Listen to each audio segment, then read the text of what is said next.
really mean this. I'm trying to think my first radio show ever. Actually, I got to go back to the 70s now that I think about it, at Bowling Green at WBGU, I believe was the call letters. So if you want to think about my first show, not including high school, at WKWZ, and here we are in 2026. And this is the first time in my radio career, and again, I'm talking about since the late 70s, that I've been just hanging out, looking at updates on websites, getting ready to roll. But, you know, maybe I'm in the break room. Maybe I'm up. Who knows? Stretching. Who knows? This is the first time ever that I've like, we're starting right now. I'm not exaggerating. And I'm like, what? Because we're coming on. Network's leaving early. We're coming on right now. And I'm like, what? And the music, the intro to my show begins. And I'm like, okay, I'm looking at my calendar. I'm like, it's April 27th. It's not April 1. So I'm like, all these things are going through my head. I'm like, is this a joke or what? No joke. Here we are. Wow. No joke. No joke. So we're a little bit early. I hope you're with me. Right? What's going on? Do we have enough to talk about today or what? I mean, seriously. With the NFL draft in the rear view mirror, by the way, Joe Davidson of the Sacramento Bee is going to come on, and we are going to talk about some local players that were drafted over the weekend. Are you happy with the draft and the way that everything turned out? And by that, I mean, we won't know, despite all of the stupidity with grading. We won't know. But I want to get your thoughts on your team. All right, for instance, I'm a New York Giants fan. I'm really shocked that they didn't take Caleb Downs at number 10 and they went offensive lineman, which they need. I don't have a problem with that. But that really surprised me. So there were some other things that, you know, I looked at. I don't follow college football religiously enough to sit here and say, well, this team should have taken that, and this team should have taken that player. You know, to me, there are going to be mistakes in the top 10. There's mistakes made in the top 10 every single year, okay? Every single year. And I'm looking at the Giants. I look at the 49ers, and I think of all of the drafts, talking about the 32 teams. The Niners really have not been reviewed that highly from those that do cover the draft, including those that were doing the draft live. And Ryan talked about this the other day. I will tell you something.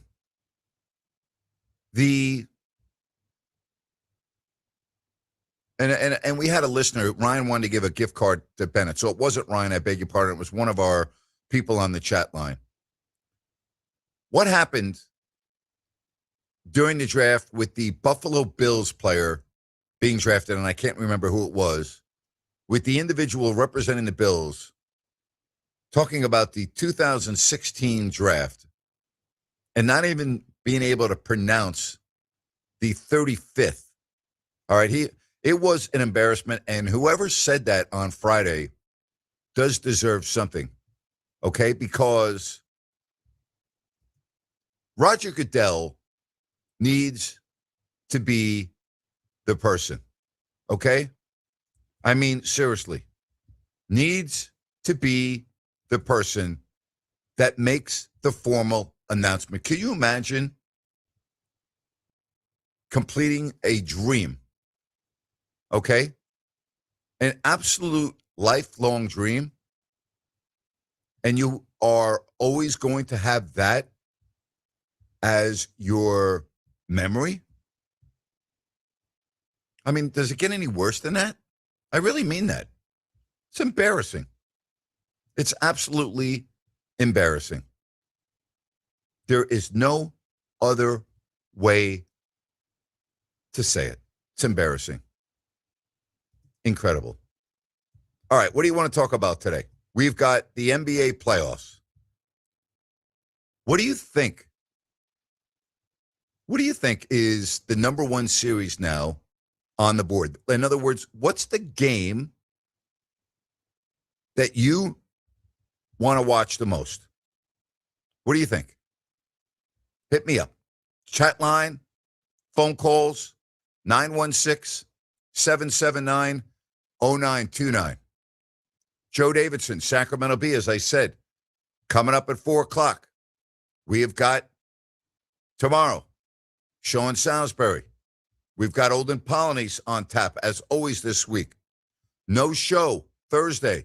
No show Friday. Maybe that's what they're doing to us. They're going to add on time today, tomorrow, and Wednesday to make up for that. I think you're onto something. Could that be it, Ryan, right there? I think you might have hit the nail on the head. We'll have to put on our investigator hats and see. Right, so you're the man. You're the man that runs the board. What the heck happened there? Seriously. In all honesty, it falls on me. So I should have been better. I should have seen that something was missing there, and double, triple checked. So I take the ownership for that. Wow, look at you. Wow, okay. Kind of like Diana Rossini taking ownership of what happened with Mike Vrabel, right? Yeah, the exact opposite of that. I just wanted to be one of your first, first time you ever have to come on early. Now you'll think of me and the knucklehead making the mistake. All right. So we're about, I guess, 40 to 50 seconds away from the official start of the show today, right? Correct? Because we're now coming right up on 3 o'clock. And for those that are creatures of habit and look to join me right at 3 o'clock, they're going to come on and go, whoa, what happened? What happened? Do I need to look at my watch, my clock, is something off kilter here? Did I miss daylight savings even though it happened like a month ago? Yes. What's the one series in the NBA that you are looking forward to the most right now as we head into games tonight, tomorrow, and the rest of the week? I'm really curious to see what the Hawks do tomorrow in Game 5 at the Garden. Atlanta at New York, right? You have Detroit at Orlando.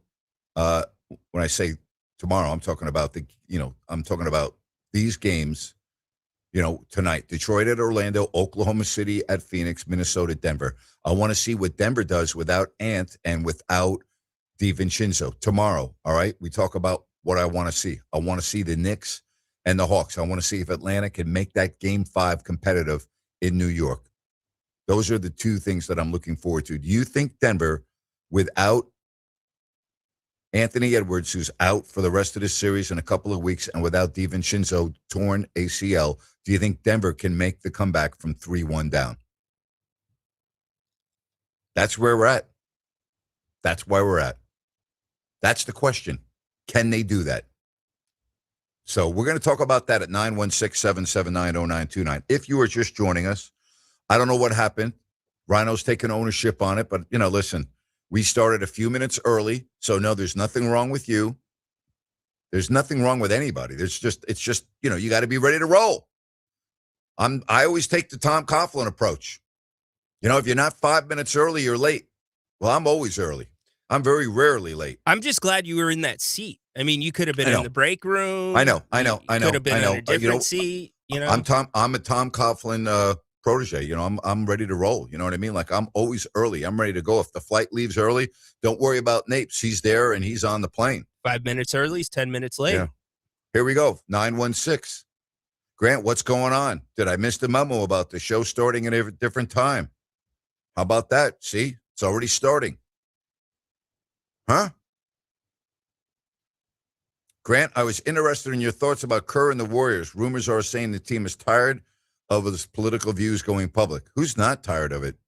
Forget about the team being tired of it. Who's not tired of it? I'm tired of it. You know, the one issue that I'm not, and I don't want to get political here because you know how I feel about that stuff. I understand Steve Kerr's outspokenness about gun and gun control. I get that, considering his father was killed, by an individual with a gun. So, I mean, I understand that. That is a very sensitive, hit it home issue for him based on what happened to his father. So I get that part. But everything else, spare me, would you please? I don't care. It drives me crazy. And he along with Pop and now Doc Rivers, they've got to be the three biggest culprits of that. All right. So there's something else I wanted to talk about today. And I've mentioned this for many, many years. And I have done research on this. I've done podcasts on this. All right.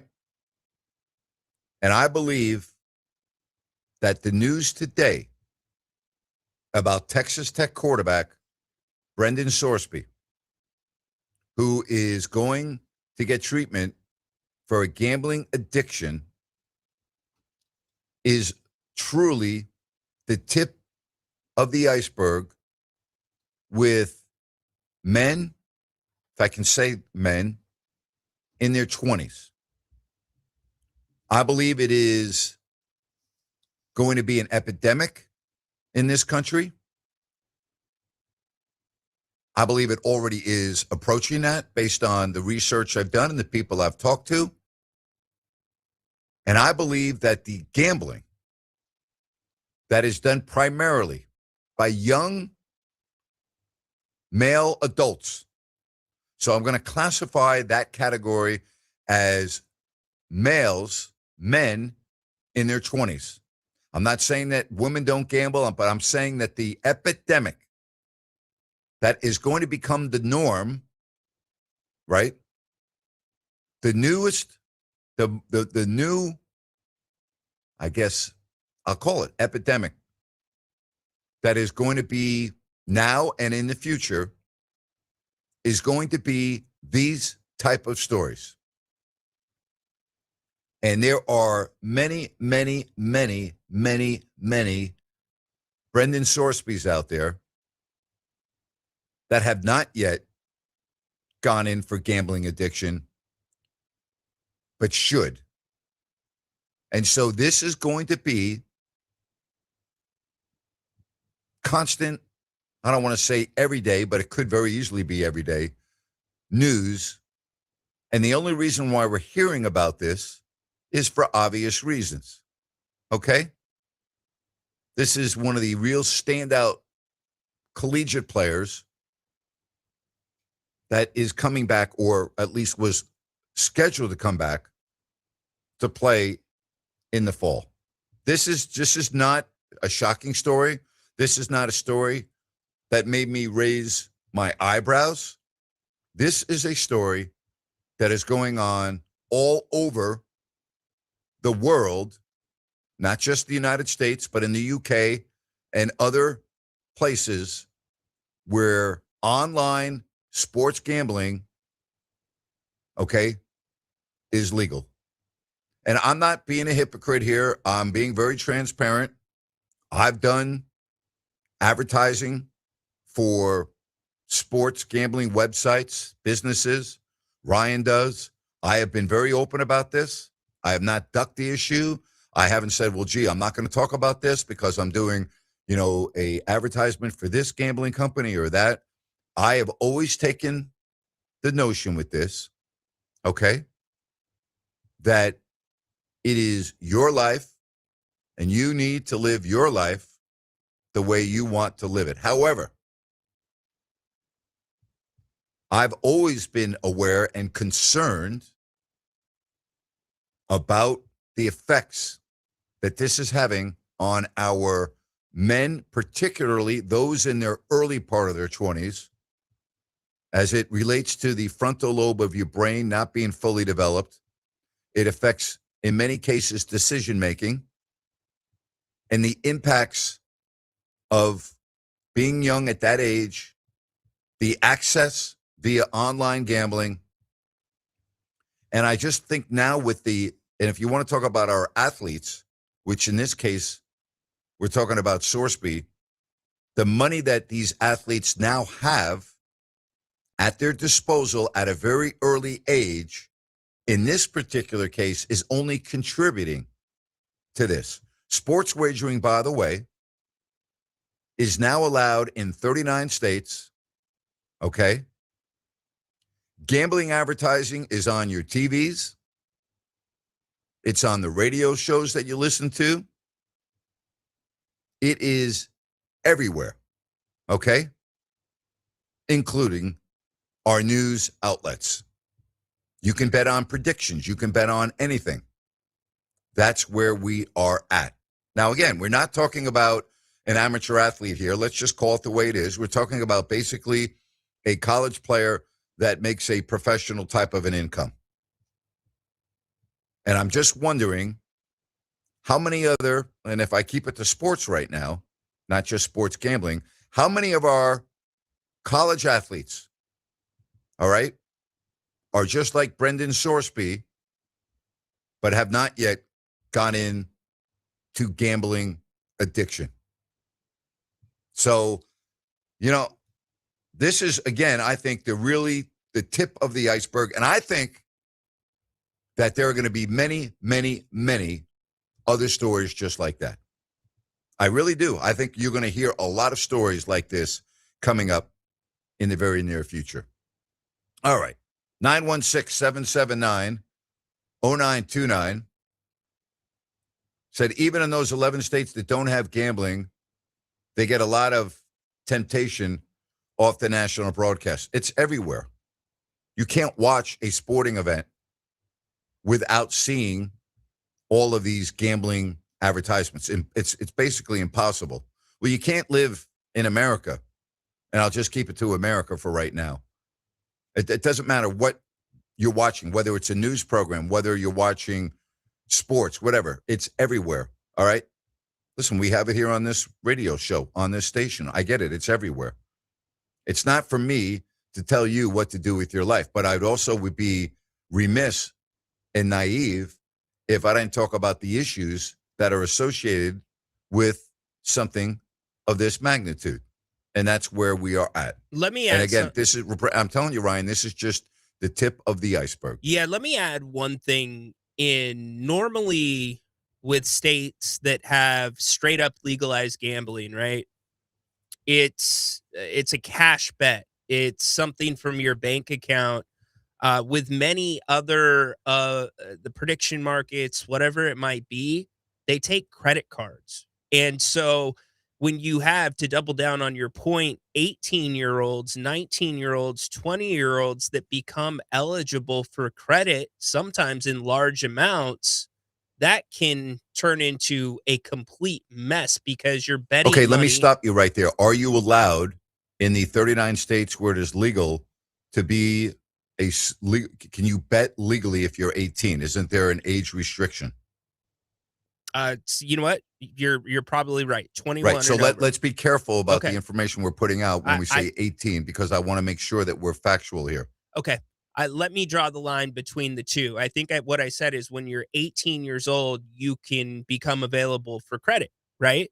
Yes, that is correct. So now you are in that perfect age range. When you hit 21, maybe you don't get your first credit card until you're 21. Maybe it has a large limit. You can see where you easily could get into trouble when it comes to being able to wager on credit cards. And I think that's one of the first things when I've gotten feedback from other people that have talked about this subject that they bring up something that might change dramatically. All right. Hockey tonight, 2 games, Philly, Pittsburgh, Vegas, Utah. Anze Kopitar, his career coming to an end. The LA Kings, they get swept by the Colorado Avalanche. One of the great players in the history of that franchise. And I don't know what it is, but it seems like this only happens, shouldn't say only, but hockey is so unique, so different when you have a player of this stature that ends a career where the other team stays on the ice applauding for a player on the other team. It's pretty special. Pretty special. Incredible. He was surrounded by players on his team and the opposing Avalanche team. Everyone, including the officials, stayed on the ice to give him his final salute as the first Slovenian in NHL history out after 20 tremendous years. That was quite a scene. Quite a scene. I have loved watching the hockey playoffs. I'll tell you, the scene in Montreal over the weekend was unbelievable with the flower Guy Lafleur. The flower Guy Lafleur coming out before Game 3 was just chilling for me. Excuse me, it was Yvon Cornwallis. I want to make sure I got it. It was the Roadrunner, Yvon Cornwallis. It was incredible. I'm just telling you, the hockey and how they do it is incredible. Incredible. But the crowd in Montreal, oh my goodness. Boy, I was watching the game yesterday against the Lightning. Wow. That was an incredible atmosphere in Montreal. Incredible. Just incredible. All right. 916-779-0929. Where are you at with the NFL draft? All right. Any questions with your teams? Do you have any issues with what the 49ers did or what the Raiders did? All right. Who do you think got a lock of a pick? What are the teams that have surefire, really good NFL players that are going to have impacts? All right. Again, when you look at San Francisco, and again, I'm not in the draft grades, but if you're looking at draft grades, you would be, gee, what happened? Most of the draft grades are C and lower. All right. So, they didn't have a pick in day one. And what do you think? What do you think? They go wide receiver in the second round in Stribling. They go edge rusher in round 3 and running back in round 3. Then they go defensive tackle, offensive tackle in round 4 with a cornerback at the 139th pick. And then in round 5, they go linebacker and offensive tackle. What do we say? Time will tell. Time will tell. Time will tell. Somebody said, Grant, how much truth do you put in or believe in the conspiracy theory that the reason why MJ retired was tied to a pending suspension due to gambling? This was over 30 years ago. Listen, I don't think anything can be ignored, especially with the death of his father and the way that happened. I mean, that's always been talked about. I don't have enough facts. I don't have enough background. I don't have enough education in this particular topic to discuss it further, but that's always been out there. All right. Grant, can you give me grades on the best and worst drafts? No, I can't. That's your job. That's not my job. Okay. I'm not doing your homework for you. If you want grades on the best and worst draft picks, spend 5 minutes and look it up. That's not my job. All right. No, I'm not going to give you like the best and worst grades in the draft. You do that. What about baseball? How about those Athletics? Huh? How about the A's? The first place A's. Not the second place A's. Not the third place A's. The first place A's. Boy, after, you think about you not that you can do it, but I mean, if you take away that 1-5 start, they're playing really, really good baseball. And we thought that they would be pretty good, right? We thought they would be pretty good when the season began. We thought, both Ryan and I did, that we could be talking about a team that's going to be in the postseason. And you look at the standings right now, And at the, I know we're in April 27th, so I don't want to go gaga here. They're 15-13. They got a 1-game lead over Texas. So good job by the A's.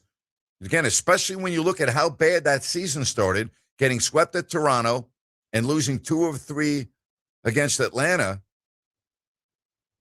And now they've got the Royals right here in Sacktown coming up tomorrow. I like what I'm seeing from the A's. Giants playing a little better. Now, I did a rant on this morning. You think about a Giants team, right? 6 out, playing a little bit better, have won 7 of 10. But I am so tired of watching Rafael Devers. What an overpaid prima donna this guy is. Giants are 13-15. They've won 2 in a row, 7 of 10. Devers is batting .216 with 2 homers and 10 RBI. And what does the guy do? Blows off the media. Repeatedly. Grow up. Be a professional, would you please? No wonder Boston wanted to get rid of you. No wonder they wanted you out of their clubhouse. I get it. Prima donna. Right? What's Devers done since coming to San Francisco? Been a big disappointment. And it's one thing to be struggling, but you blow off the media? Come on. And now they will continue their road trip in Philly tomorrow. So we've set the table for you with a 30-minute open. That's exactly right. With a 30-minute open. When we come back, Victor Wembanyama, not real happy with concussion protocol. Spurs 1 win away from advancing to round 2. We'll get some phone calls, and we'll talk about that next right here on Fox Sports Sacramento.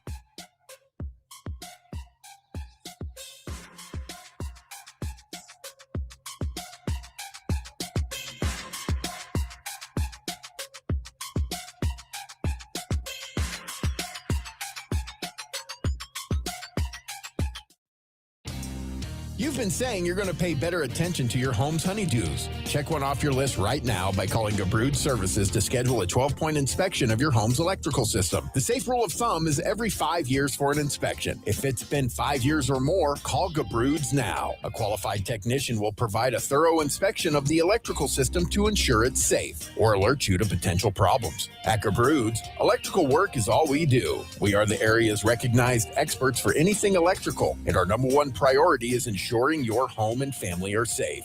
You've been saying you'll pay better attention to your home. Stop saying it. Make the call to Gabrud's. Talk with a real person and schedule your 12-point inspection today. Gabrud's, locally owned for more than 30 years. Gubrud's.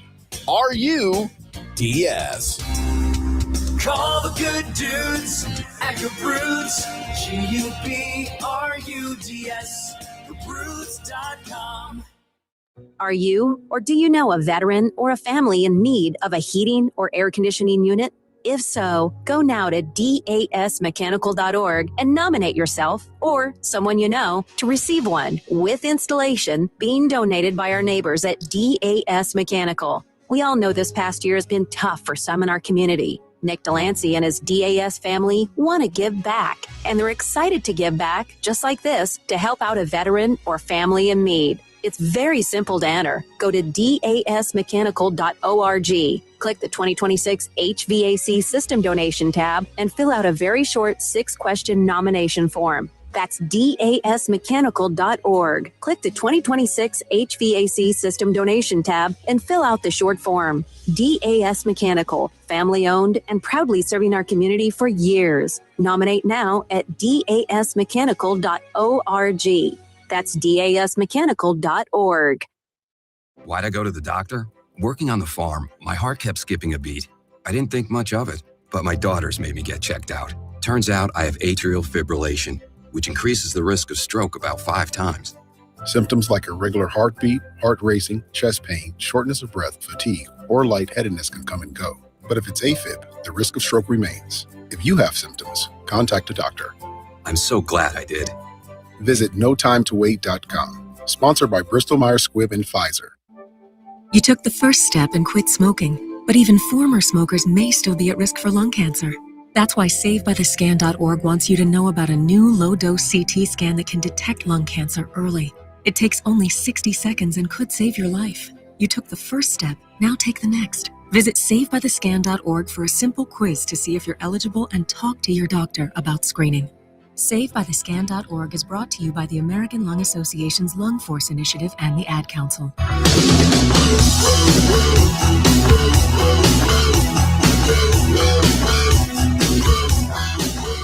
Got to be happy for Mike Vrabel, the head coach of the Patriots. That Saturday counseling must have done wonders for him as he's back to work today. But let's not go to work on the most important weekend of the year other than the Super Bowl. Let's go to counseling on a Saturday and then be at work on Monday. What a freaking joke that is. We'll get to Wembanyama's situation in a moment, but I want to say hello to Mac. Mac, welcome to the show. How are you? Hey, I'm doing fine. How are you doing today? Good, Mac. What's up? Well, I'm a Niners fan, and I just I didn't really like their draft. I can't believe you had you've got Pearsall, Evans. You just went and got Kirk, and now you're getting your first pick of the draft, where you could still find a starter. You got a guy who's going to be fourth on the depth chart as a wide receiver. I mean, you still have Watkins, who didn't even get a snap last year. I understand. I don't know if he'll be fourth on the. I don't know if you can just make a blanket statement that he's going to be fourth on the depth chart. I don't think you're crazy about Pearsall and his lack of availability. I think that's part of it. So, then going into the year, let's say Pearsall is healthy, he might be third. He's not going to be ahead of Evans, right? I don't know. I just question it. Well, I got to worry about both Evans and Pearsall's durability based on recent history. You can't play guys that are hurt. Okay, so I'm hearing you like it, and then no, I didn't say no. Well, stop for a second. I didn't say that I like it. I just said that I don't know if I would agree with you that you can automatically put him as the fourth receiver and assume that's just the way it's going to be. That's the point. I didn't say I liked it. I didn't say I didn't like it. I'm just going by, like, you're making a blanket statement in April that if somebody's going to be this on the depth chart, I'm like, I don't know if I would agree with that. Okay. And also, to counter your argument about Evans' availability and whatnot, why go get a wide receiver that has injury plagues and is 30-something years old? I understand what he's done, but it's just, again, I don't like the how they construct their roster, and then I don't like them going and getting the running back from Indiana when, again, Garendo never got to see the field. He's shown that he can do something. You had James, who never got to take a snap. And so my point is, okay, you have a history of drafting these players that never get to see the field, and have they really gotten a chance? And that's where it's just like, what's the point of of drafting all these guys, and you haven't? You know what I mean? You could have done. Fair enough. That's kind of my point. Secondly, I would like to say, what a huge win, and they should have taken 2 out of 3 games for Sacramento State over UCLA.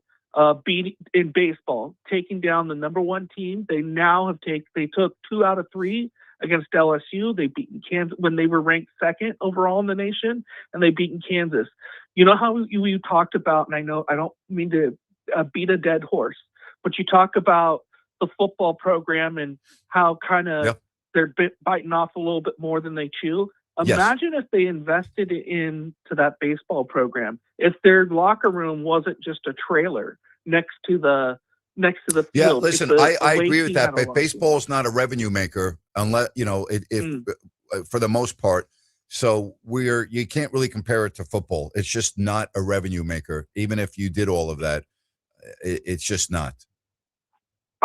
I understand, but I really do wish that they would reallocate or at least spend some attention to that, because that's a special program. Well, and they've always been good. I mean, Sac State baseball ever since I've been in Sacramento, I've always been a very respectable and sometimes above that baseball program. Right. Absolutely. Yeah, I just wish they'd strike where the iron is hot because, like you said, you've also said before, I think you were talking to Steve Sachs, how great of a community Sacramento is for baseball. You can really recruit.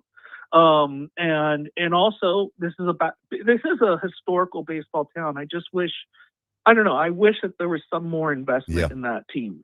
Anyway, have a great afternoon. Thank you, Mac. Easy. Appreciate it. Bye-bye. Ryan, walk me through this Victor Wembanyama stuff. So we heard him after the game, and he talked about his concussion protocol and everything. But let's hear what he had to say first. Why don't you set it up for us? Yeah, I think, and by the way, the cuts are unedited, meaning you're going to hear some pauses because he took some time to think about it. And I doubt it was because of the concussion. He was asked about his return to play, the process, finding out when he was going to play again. And here's how Victor answered.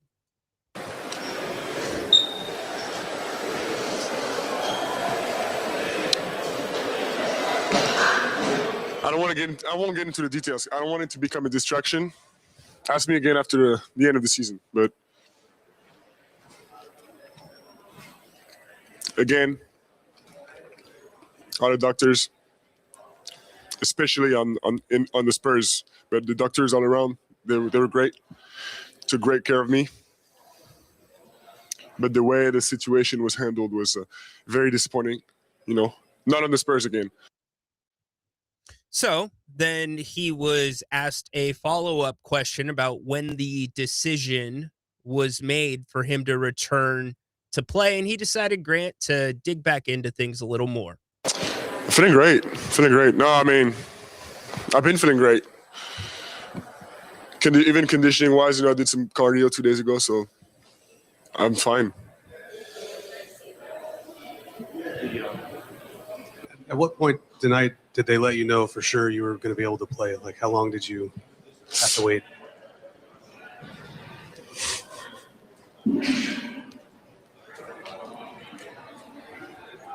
I want to answer this question. Anyone else? Right here in the middle. They, who do you mean by they? Let me ask you the question. Who do you mean by they?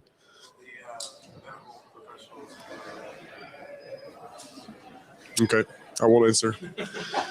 Just to clarify, it's not the Spurs staff at all. It's the league. It's the NBA. The league appointed doctor. Yeah. Okay. But again, the doctors on either side were great. So what do you take from that? Well, in combination with reading the return to play policy, I get his frustration. You think the CBA is confusing? Go read this return to play protocol. Yep. And as for the last part of it, once you get to the end of the steps, this is what Victor might be alluding to. A team physician has discussed the return to play participation process in the decision with the director of the NBA concussion program. Note that to promote the consistency of player care, the final return to participation decision is to be made by the player's team physician. It's incredibly confusing. It certainly looked like he hit his head pretty well when it happened, Grant. Yep. But he looked tremendous yesterday in Portland. He had a fabulous game. At first, they were playing him in 6-minute increments. And for a guy like Wemby, who rarely speaks out, I thought it spoke volumes with what he didn't say. And his pausing, and he was very guarded with his answers. So, yeah, interesting. Yeah, and he was very quick to give credit to the doctors. And that just means, okay, it's not the doctors, it's not the medical training staff, it's the policy. And again, if you want to go on the NBA's website and read this thing and see what I'm alluding to, it's incredibly convoluted. And after the first 24 hours of the concussion, the next 24 to 48 hours limit cognitive exertion. So stuff to that nature, and just really a policy that's just going kind of in circles with itself. All right, interesting comments. I'm getting a lot of questions on both our text line at 916-779-0929 and our chat line about specific questions about how teams did in the draft and players. I'm sorry, I'm going to disappoint everyone. I don't analyze like Patrick, who I love from New York. How do I feel the New York Giants did in the draft? I'll tell you what, Patrick, I'll let you know in 3 years. Okay, because last year on this day, everybody was raving about the Giants selection of Abdul Carter. All right. He was less than advertised in his first year. 3 years ago, the Giants drafted at the same position, Kayvon Thibodeau out of Oregon with the 5th overall pick. I'm still waiting for Thibodeau to play like a guy that I think should be performing as a number 5 pick. I'm still waiting for that. So I am not one, whether you want to talk about Evan Neal, who was taken 7th in that draft, 2 after Thibodeau, who can barely get in a 3-point stance and block anybody, okay? He was a guy that can't even get on the field and has already been moved from tackle to guard, and he still can't get on the field. And he was the 7th overall player taken in the draft. And if you go back and look at draft day grades, if you look at the draft day grades from Kayvon Thibodeau and Evan Neal, there'll be A's across the board. Oh, boy, what a great draft for the Giants. And you got one guy in Evan Neal who, in my opinion, is an NFL bust, and another guy in Thibodeau who can play but is nowhere, in my opinion, near the player that was projected to be coming out of Oregon. So I don't pay attention to this nonsense. I'm sorry, I don't. Mel Kiper gave him a B+. A B+? Okay. Which is better than a C, which is what the Niners have received by Mel Kiper on his analysis of the 49ers this weekend. B+ would be better than a C, right? I believe so, yes. Okay. And so if Mel Kiper were to go back today and grade that draft of the Giants, I can guarantee you this. It would not be a B+. Guarantee it. Okay? The 7th pick can't even get on the field. And the 5th pick, although a starter, is nowhere, in my opinion, near the caliber of what a 5th overall player in the draft should be. So, again, just thank you for looking that up, by the way. Yeah, I got you. And he's just one individual. There were a lot of A's across the board for Thibodeau and Neal. But I'll tell you right now, if you told me today that in 3 years I would be able to look back and grade this draft and give the Giants a B+, I'll take that right now. If you told me, Napes, when you come on and do the show in 2029 and we review the draft of 3 years ago, you're going to be able to give the Giants a B+, I'll take that right now. I'll take a B+. Would you take a B+ for the Seahawks draft this year? Yeah, absolutely. Yeah. So, yeah. Like, give me a B+. I guess. Don't give me a D or an F. Okay, I guess the only question would be, yeah, you'll take the B+, but what if Caleb Downs ends up being just a superstar? Okay, and, you know, if Caleb Downs like ends up being a superstar and the Giants lineman they drafted, I'm sorry, I'm having difficulty pronouncing his last name, but the tackle guard out of Miami, if he ends up being a 10-year starter at a very important position, I can at least live with that, okay? I can at least live with that because I believe that the foundation of any football team is your offensive line. And you can have all the Caleb Downs you want on the field, but if your offensive line has been like the Giants' offensive line the last 15 years, then I don't care how many Caleb Downs you have. Give me a Caleb Downs on the offensive line. Understand what I mean? No, I got you 100%. Okay. Yeah. Right. So if this player that the Giants drafted, who's only 20, by the way, ends up being a 10-year starter, and Caleb Downs ends up being, as you said, all-world, I can live with that. Okay? I can live with that. Maybe it's not a sexy pick. Maybe it's not somebody that's going to, have fans gravitating to the stadium to go watch. But, you know what? If Jackson Dart's upright and the Giants were able to move the ball up and down the field, and he's a guy that ends up being a All-Pro several times in his career, I'm okay with that. How many times did you hear Dominic Pooney last year with the There you go. 49ers? Yep. You know, when you get Great a guy point. that can step in right Great away in point. that position, Great you're going to point. hear their name. That's exactly right. And as far as like the Giants, they're loaded at the position that they took the fifth or the pick of Arvell Reese.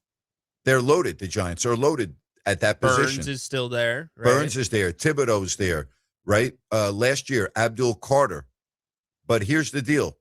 The Giants play a 3-4 defense. All right? They don't play a 4-3. They play a 3-4.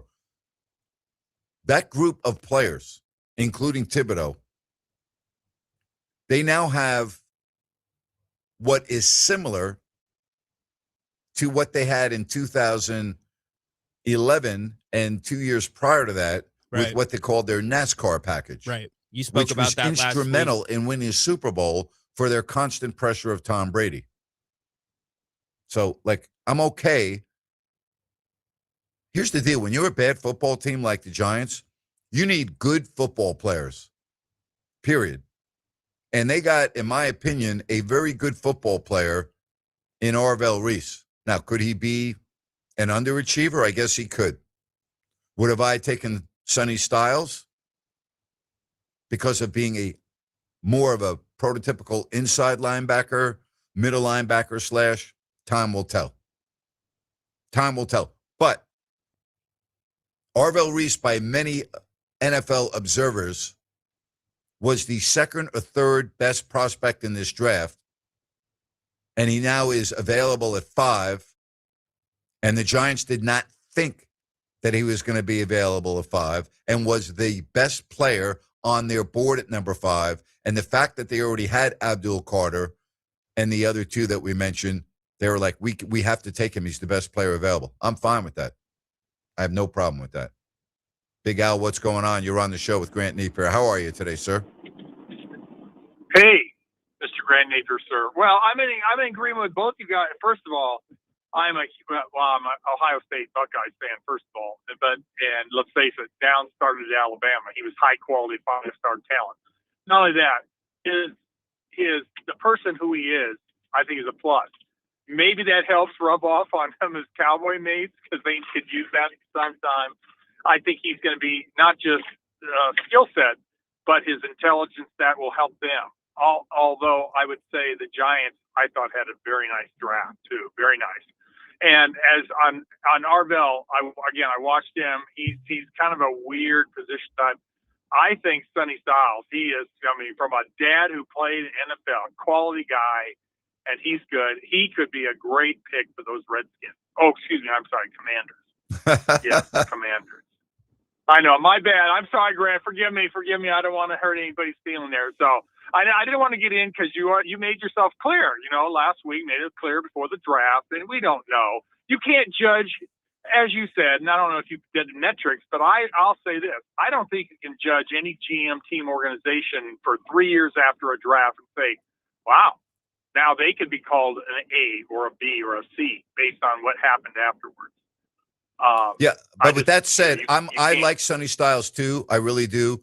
I look at Arvell Reese's body of work, and I just can't imagine him not being a good NFL player. Maybe not great. I don't know. He could be great, but I can't imagine him not being, at the very least, a good NFL player. Like, I just think he's too skilled and too good, and played at a program like Ohio State, which translates very well into the NFL if you look at the history of that program. I just can't imagine him not being good. Oh, no dispute, Grant. No dispute. He's a freaky athlete, whatever that means these days. But if he can build up some more muscle and that, he then goes and he knows this too. I read an article from him and then his agent.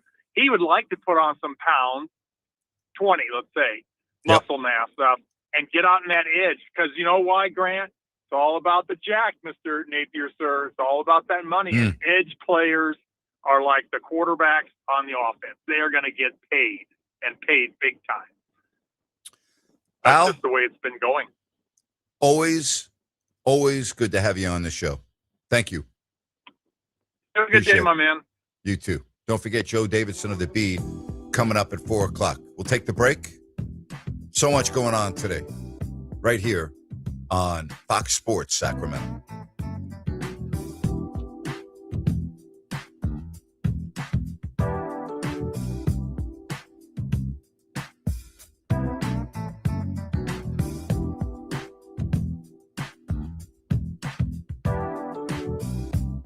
My name is Christine, and I'm a widow. My husband, Ryan, was a healthy 34-year-old, and 3 months later, he was gone. Thankfully, he had life insurance. Ethos made it so easy. You can get a quote in seconds, apply in minutes, and get same-day coverage. 100% online, no medical exam. Life insurance didn't take away the loss, but it did give us the space to just grieve. Get your free quote at ethos.com/game. Ethos.com/game. Paid spokesperson. Time spent on application may vary. Online health questions required. Listen up, guys. Are you experiencing any of the following? Fatigue, less drive, poor performance? If so, you may be one of the nearly 30 million men in the U.S. today dealing with ED. But did you know you don't have to pay hundreds for a prescription anymore? And you don't have to deal with the hassle of seeing the doctor or the embarrassment of going to the pharmacy for a certain pill. Now, with one free call, you can find out how Herbal Virility Max can help you feel like a man again. For over a decade, Herbal Virility Max has helped guys just like you put a smile back on their face with improved performance and drive. Call today and ask about our buy one, get one free offer. 800-690-8445.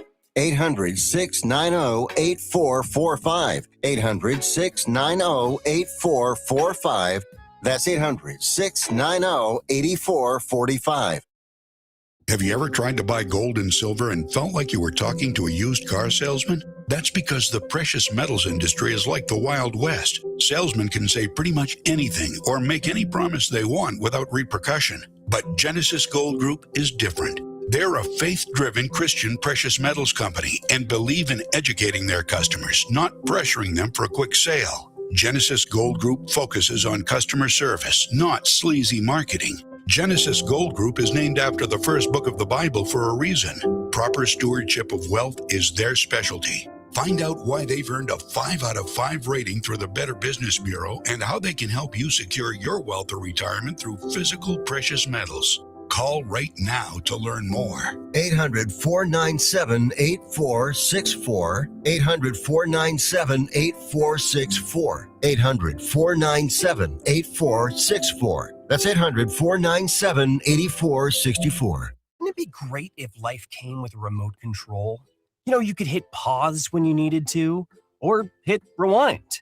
Like that time you knocked down that wasp's nest. Uh-oh. Or that time you forgot to roll up your windows in the car wash. Fantastic.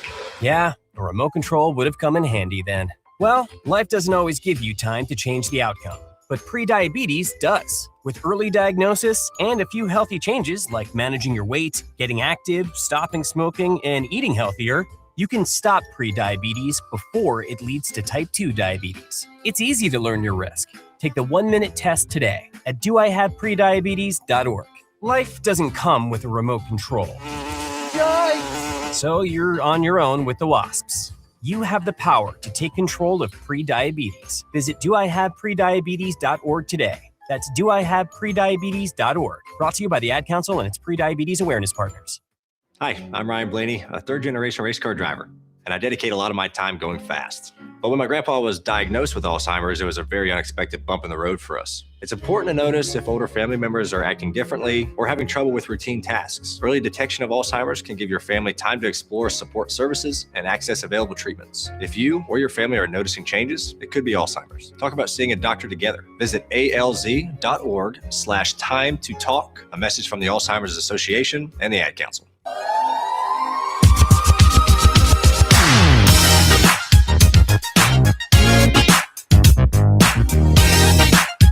Moving right along here on a busy Monday, Fox Sports Sacramento, a programming reminder. We are off on Thursday and Friday. We'll go network. So a show tomorrow and Wednesday, and then we'll Be back with you to start the month of May off next week from today. Let's get to Bill in Citrus Heights. Bill, welcome to the show. Hi, Grant. I just thought I observed that Fernando Mendoza, what a great quarterback he must be. Because you look at the defensive players drafted in Ohio State, defensive players, all sorts of them drafted. Miami, all sorts of them drafted. And he beat them both. And I don't see Indiana offensive line being drafted. So it's just an observation. He's much better than I think a lot of the experts are saying. Time will tell. I know he has all the tools in his toolbox. The question is, will it translate to the NFL level? He's an easy guy to root for, regardless of what team he plays on. I mean, he has all the. Again, I just think he's a very easy individual to root for. Well, I think so too, and hopefully he's a culture changer because they need it. But Good observation, though, Bill. Ahead, Interesting observation. Very well done. Well, Appreciate thank you, sir, and keep doing your good work. Thank you. Thank you. Bye-bye. Bye-bye. Thanks for listening. Appreciate your support. 916-779-0929. Somebody said, Grant, my Saints had an awesome draft. How do you know that?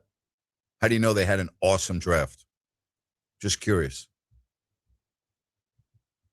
I wonder why you know they had an awesome draft.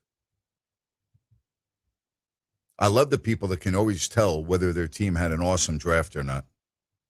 I've been in that position many times, only to realize that, boy, I am way off base.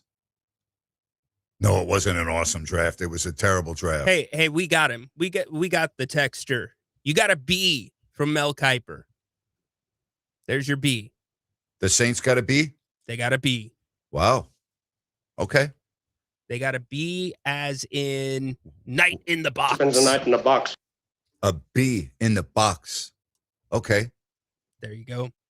So that's the Mel Kiper, right? Mel Kiper's assessment of the Saints. Is that what you're telling me? Yeah. I'm more Seattle, by the way, your Seahawks, if you're talking about Mel, if you're in the grades, B-. It's all right. All right. I wonder how often Mel is wrong on his grades when you go back and look 3 years later. He was wrong on the Giants 3 years ago. He wouldn't give the Giants a B+ today for that draft. I wonder how Mel keeps his hair as tight as he does. Go ask Jimmy Johnson. Yeah. Jimmy's pretty tight too. Mel gives, I'm just looking at all these grades. Most of Mel's grades he gives very few A's. I haven't really seen an A yet. I mean, there are a few, but they're very, very, like the Jets, believe it or not, got an A-. Philly got an A. Okay. There are some A's out there. The Raiders got an A. The Cowboys got an A. The Browns got an A. So, he does give out some A's. See, but this is where it gets tricky, and this is why I agree with you about not doing drafting. Mel also did how many mock drafts? So the grades are based off of his evaluations. Correct. On the players. Yes. Yes. By the way, if you're looking at he gave the Vikings a C, the Niners got a C, right? I mean, he didn't give any picks in the draft, or excuse me, grades lower than a C, I believe. So he's an easy grader. Well, okay. You call that easy? Okay. Yeah, I would agree with you. Easy. Hey, let me see if I can catch your Bowling Green math on this. If you saved 50 cents a day for an entire year, how much money would you have? I don't know. What's 365 times 50? It's 9,000 something. Okay. Good and job. The reason why you're asking me this? Because you did better than me. I saw the post online, and I'm like, oh, I'm going to show them they were wrong. And I was wrong, too. And then Dr. J came and cleaned up the mess. So. Okay. But I did put behind my math, per my San Diego State math. So I wanted to see how your math was. Much better than mine. Okay. Yeah. But I didn't give you the answer. I only told you how to get to the answer. Yeah, it's 9,000 something. Okay. All right. 916-779-0929. That's 916-779-0929. Joe Davidson of the Sacramento Bee coming up in a couple of moments right here on Fox Sports Sacramento. We are talking pretty much everything today. The recap of the NFL draft. Joe's going to talk about some of the local kids that are on the way to NFL training camps. We've got the NFL schedule will be the next thing. And then, of course, right around the corner, as we turn the calendar this weekend and we change months, May 10th, that is the next big day. May 10th, Ryan, May 10th. Circle it. Get ready for the NBA lottery. The Sacramento Kings. Will they be 1, 2, 3, 4, 5, 6, 7, 8, or 9? The NBA. Where will they be? The NBA announcing today the list of players that have officially declared for the draft. So you can go check that out. By the way, your math was wrong. 365 times 0.50. Yeah, what else would you do it? You said it's 50 cents a day for 365 days, correct? Correct. Okay. Oh, I guess. What's wrong with my math? 0.50. Yeah, okay. No, you're right. You're good. So, dude, you better go back to school. ACUF has entered the draft. It's interesting to look at the breakdown between the classes for the guys that entered the draft. You do have some sophomore, or you do have a couple of juniors, seniors in there, but a lot of freshmen and sophomores in this one. By the way, if I could just add one more thing to this conversation. Yeah. Okay. The amount of money that you came up with is much different than what the actual amount is when you times 365 times 50 cents. All right. So we're talking about 182, right? I believe it's $182.50, not 9,000 and something. Yeah, I got my numbers mixed up. I put you think? 9,000. Oh, gee, there's a little bit of a difference between 9,000 and 182. So I would say that you got your numbers more than just a little mixed up. So when I saw the post, I'm like, that's wrong. And I'm like, they didn't divide it by 2. You have to divide it by 2 because 50 cents equals $1. And yeah, you did the right thing. You just I was like, hit it with the point. Yeah, I mean, that would be the easiest way to do it. Would just say, all right, if you had $1 a day, that's 365. What's half of 365? And then so you're in you're really, just so you know, you're messing up my week already, and it's only Monday. You start me off at $2.50, all right, not $2.50. You start me off on a show at $2.50 when I'm not prepared to go on, and you give me literally a 20-second notice that I'm going to be on the radio. All right. Fortunately, I've got my headsets on in the studio and I'm just hanging out. Yeah. But I'm not ready to start my show. Yeah. So you throw me that at $2.50 and go, Napes, we're on. But what do you mean we're on?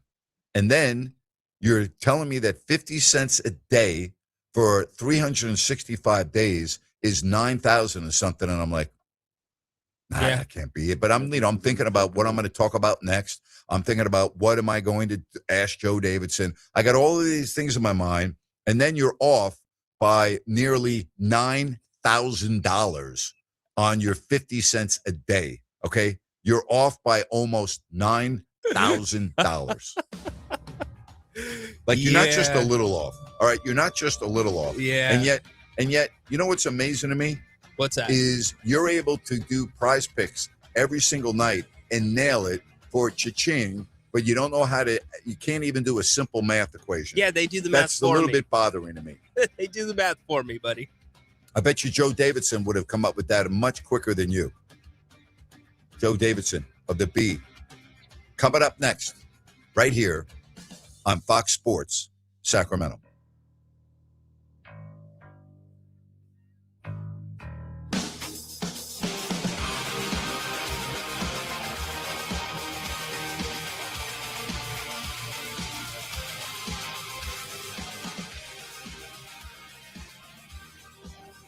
Investors, keep listening to learn how to get your free gold report. A currency crisis is upon us. The U.S. dollar has been the world's reserve currency for over 50 years, but that is changing. It's time to protect your retirement. Decades of reckless borrowing and spending have critically weakened the dollar. The U.S. has become the world's biggest debtor with over $35 trillion in debt. Plus, the dollar's become weaponized. Countries are dumping it. Investors who wait until it's too late could lose big. There is one safe haven: gold. Diversify your portfolio with a physical asset they can't take away. Call the Reagan Gold Group right now and ask for your free gold guide. Here's our number: 800-941-4184. 800-941-4184. 800-941-4184. That's 800-941-4184.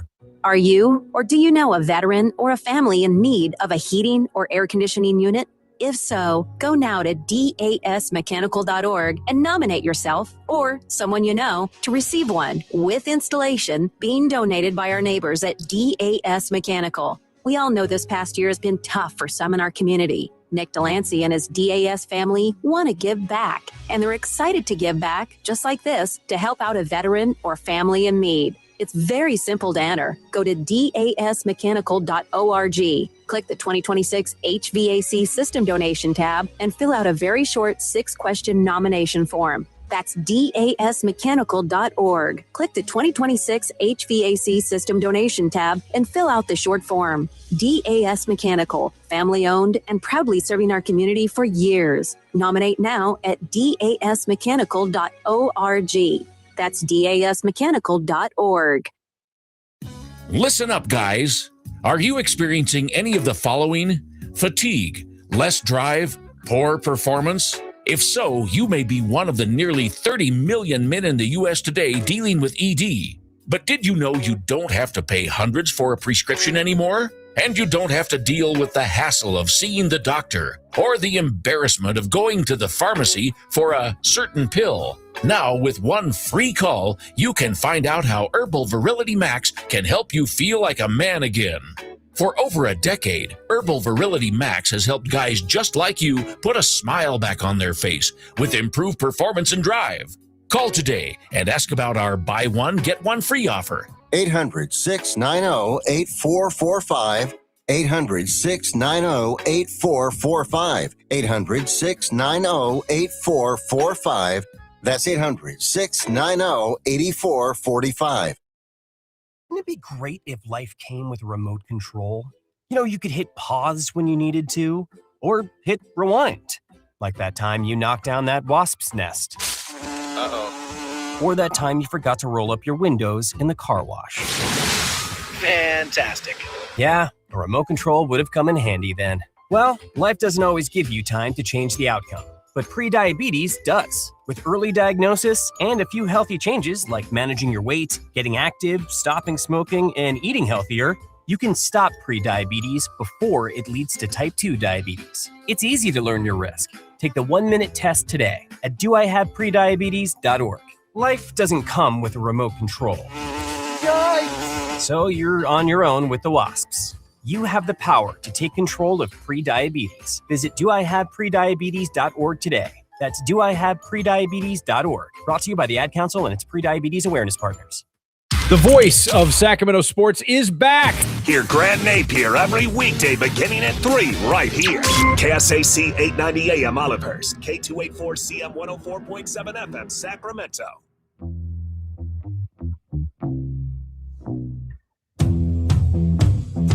Hopefully, as we move to hour number 2, you're not taking financial advice from Rhino in Sacktown. Other than that, we are doing great so far with hour number 2. We've already been on for 70 minutes. So we're giving you a little bonus here on Monday. And we're giving you a big-time bonus because we now introduce the one and only Joe Davidson of the Sacramento Bee. Joe, how are you? Grant, I'm good, and you're right about Rhino.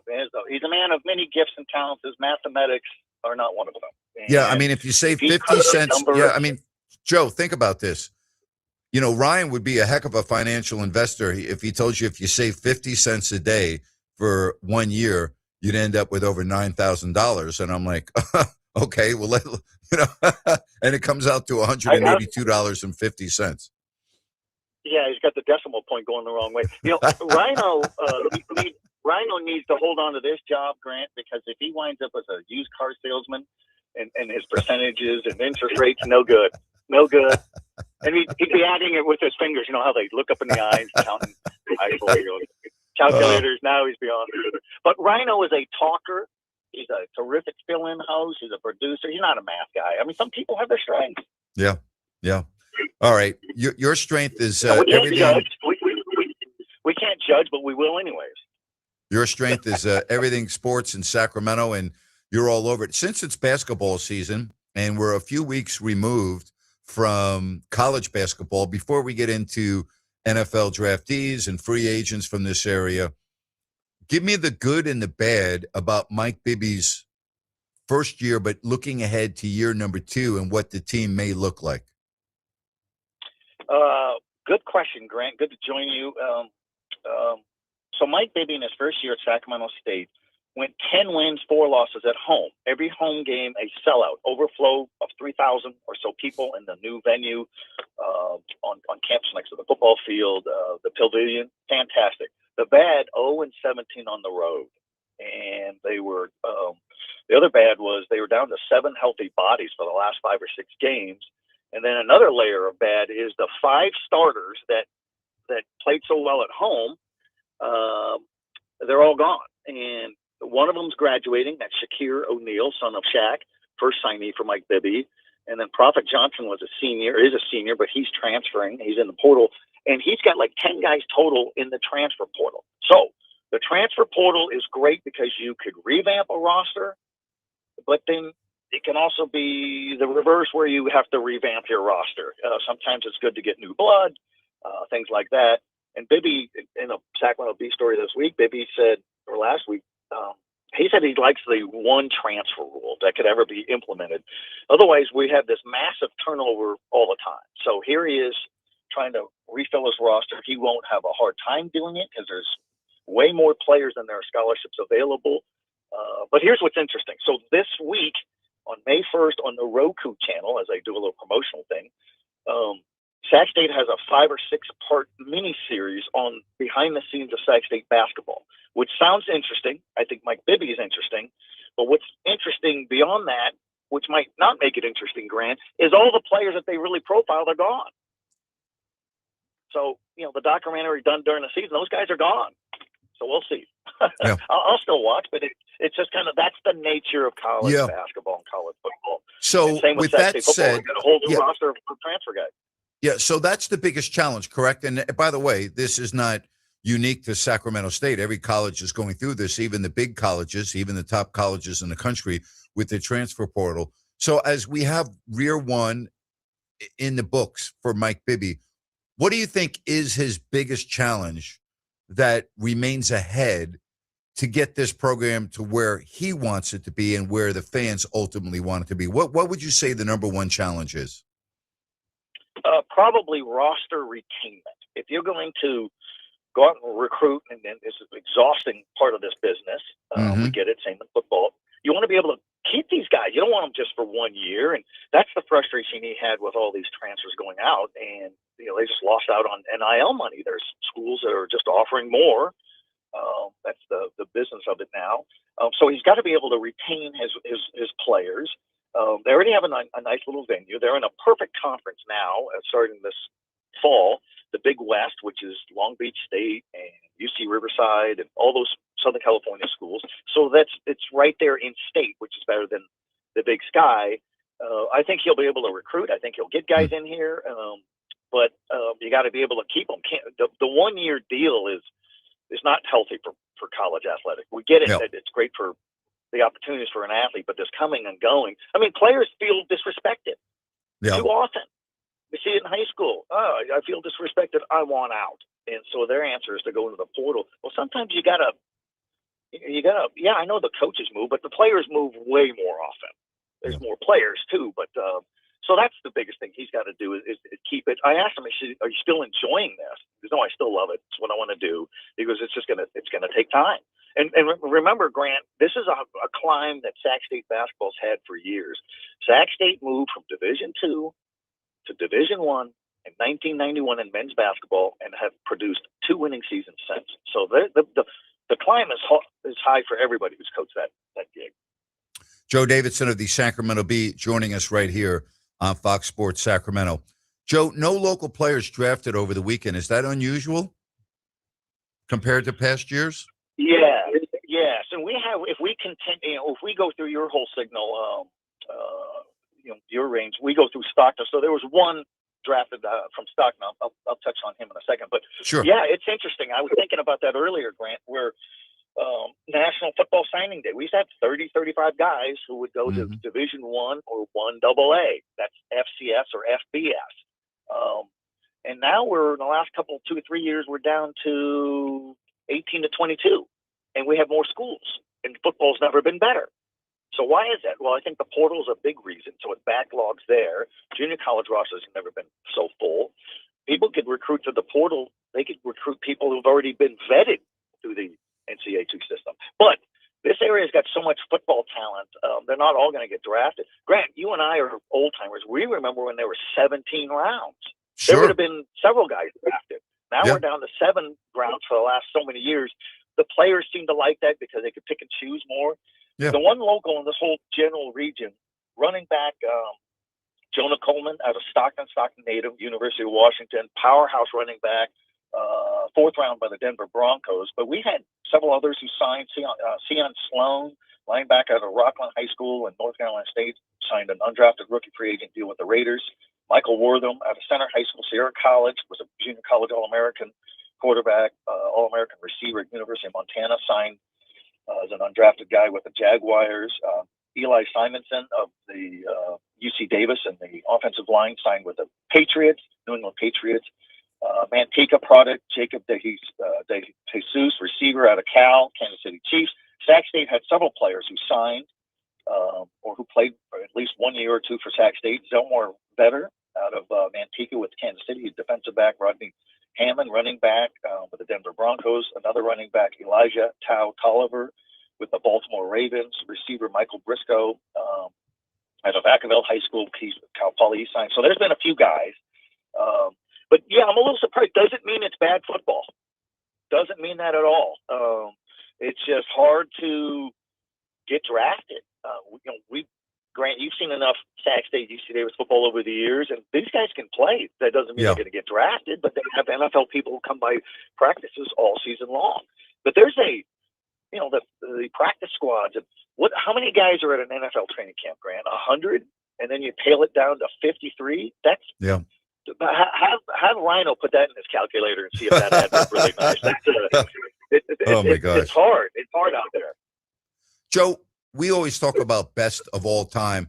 When you look at this area for players that were drafted and had NFL careers, do you have a list where you would have a guy that's clearly number one, or do you think there's a bunch of, more 1A, 1A, 1A, 1A? Like, is there a best player from this area of all time, or is there just a group of those best players? Oh gosh, that's a good one. So Teddy Bruschi comes to mind. He was a 3rd round draft pick, Roseville Tigers High School in Roseville, Placer County. He sets the NCAA all-time sack career record with 58, and then he's a 3rd round pick for the Patriots. Plays in 5 Super Bowls, and he's as great of a player as we've ever had. And then in 2015, Sacramento area had 2 first-round picks. And I did a big story on these guys. They became friends. They're still friends. They're still in the NFL. Shaq Thompson, Grant High School. Yeah. Eric Armstead, lineman in the trenches for Pleasant Grove and Elk Grove Unified.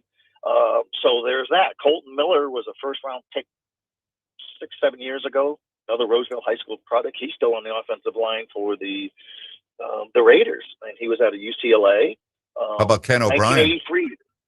There you go. You just read my mind. 1983 famed first-round crop of quarterbacks, and Ken O'Brien was part of that. Jesuit High School, UC Davis. Al Davis, the late great owner of the Raiders, was at UC Davis spring workouts before the draft, and there were other NFL guys there, scouts, and he started talking under his breath about Ken O'Brien, and that makes people jumpy.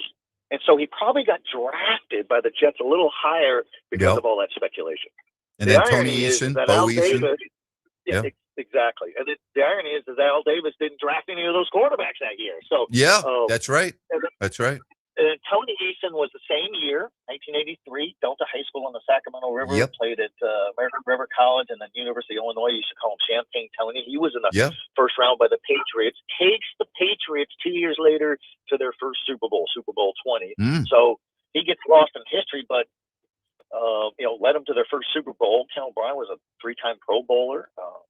Bo Eason, you're right. It was a 3rd-round pick in 86 out of UC Davis. The Houston Oilers drafted him, and his son, Axel Eason, is in the running for UC Davis' starting quarterback job now. How's that for full circle alumni connection there? Wow. So that's kind of cool. But we've had some guys. We had you are an NFL historian, like I am. This name will ring a bell. Gordon King, 1st-round pick out of Stanford, 10th overall, New York Giants. And he's out of Bella Vista High School. And I did a story on him years ago. He was blown away that he was even drafted in the first round. Because they didn't have draft parties. And somebody had to track him down. There were no cell phones. In 83, Ken O'Brien was taking a math class, and somebody pulled him out of class.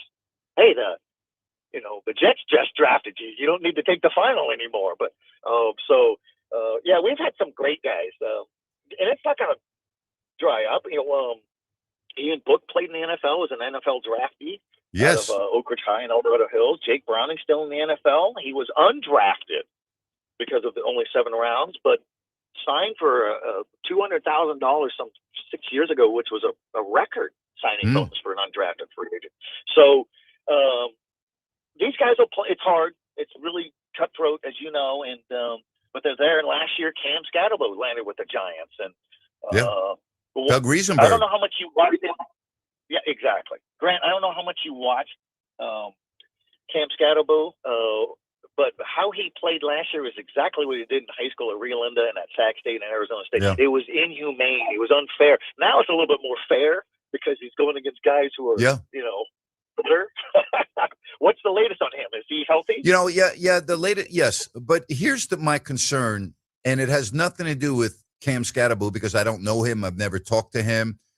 But, I'm using common sense here, and I'm using history here. I just don't understand. And the injury that he suffered last year has nothing to do with this conversation because that had nothing to do with the style that he plays. It was a completely different type of an injury. I just don't know how we can have a long shelf life in the NFL. I don't see it. I'm sorry. I just don't, from just a common sense perspective and looking at the Earl Campbells of the world, not that I should put Cam Scatterbo and Earl Campbell in the same category, but my point is players that run that style, they have a small span of playing in the NFL, and I just don't see how he's going to be different. I totally agree. And we can compare him to the great Earl Campbell in one sense. They are crash and tumble type of players. They are rough and tumble, and so they're taking a lot of hits.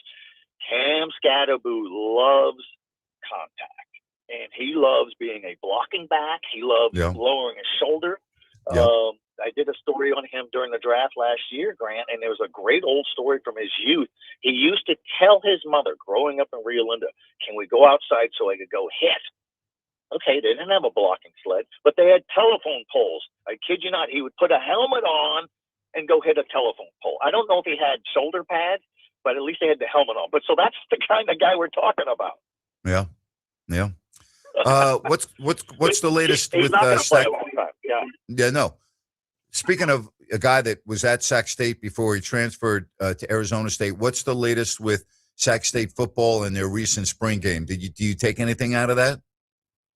Yeah, I took a lot out of it. I like the energy by the new coach, Alonzo Carter, a Bay Area native, a lot of spirit, a lot of personality, new era. They're in the FBS for the first time. Active, very intense practice. Excellent. I thought that was fine.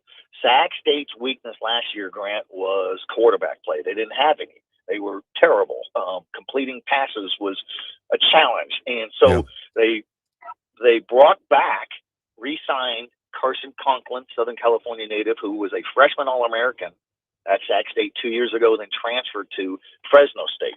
So they look sharp at quarterback, which is, you got to have that. They're fast, they're active, they're still adding players. Do they have enough talent at this FBS level? We don't know. They are in the FBS, the Mid-American Conference, so we'll see.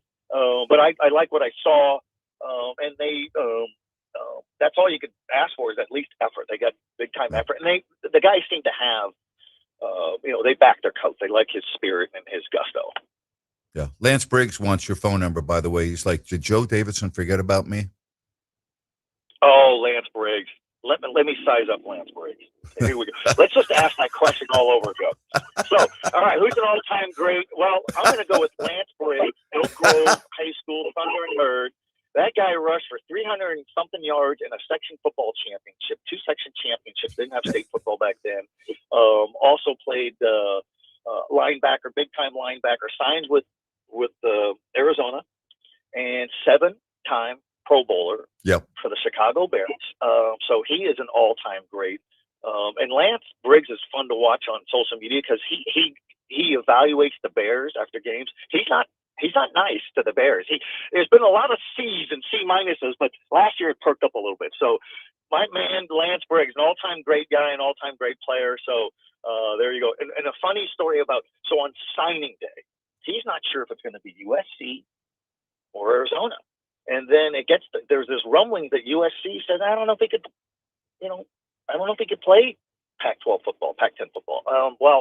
He can play NFL football. So Arizona's game right there. But how you doing, Lance? Good to hear. Good to know that you're still interested, and you owe me $50.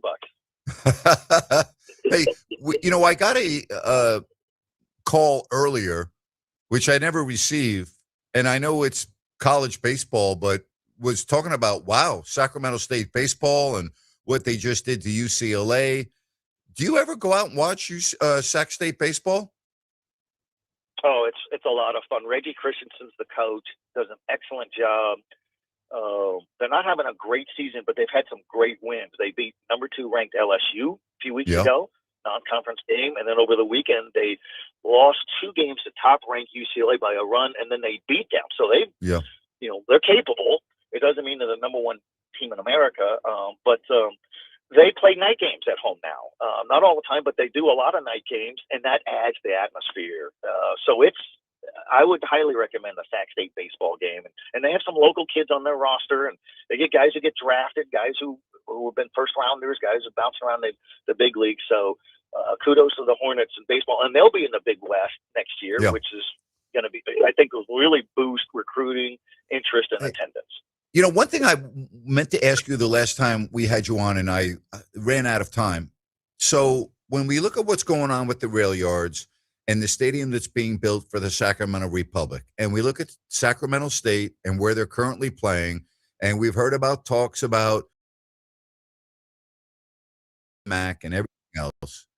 If you had a crystal ball, would you say that Sacramento State will ever play their home games at the stadium, at the rail yards? Oh, that's a good question. I would venture to guess more yes than no on that, Grant. And so the Cal Expo thing is dead. They kicked their tires. In fact, they kicked their or both interest. There was some mutual interest. There's always good to look into things, but it makes more sense to just build a new stadium at Sac State, or kind of kick the tires with the MLS. That'll be interesting to see if that works, and I think that would be fantastic. It's never ideal, Grant, when you're not playing a game on campus. And Sac State's been called a commuter school forever, but they have more dorms there than ever.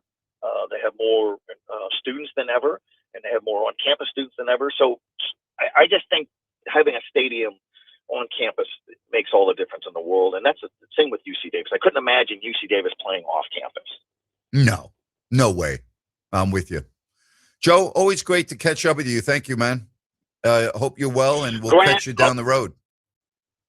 Yeah, I will see you soon, and tell Rhino to not miss mathematics tutorial services. No. 101.com. He needs some work there. We love him otherwise, but come on. Yeah, we do love him. We could do a rant on that, Joe. You know that. That would be an easy rant, Oh, it would be easy. And we could time it with his math. Take care, buddy. You too, Grant. Always good. Yeah, great stuff. Joe Davidson of the Sacramento Bee Pick on Rhino Day here on the Grant Napear Show. We'll come right back. Your phone calls at 916-779-0929 on Fox Sports Sacramento.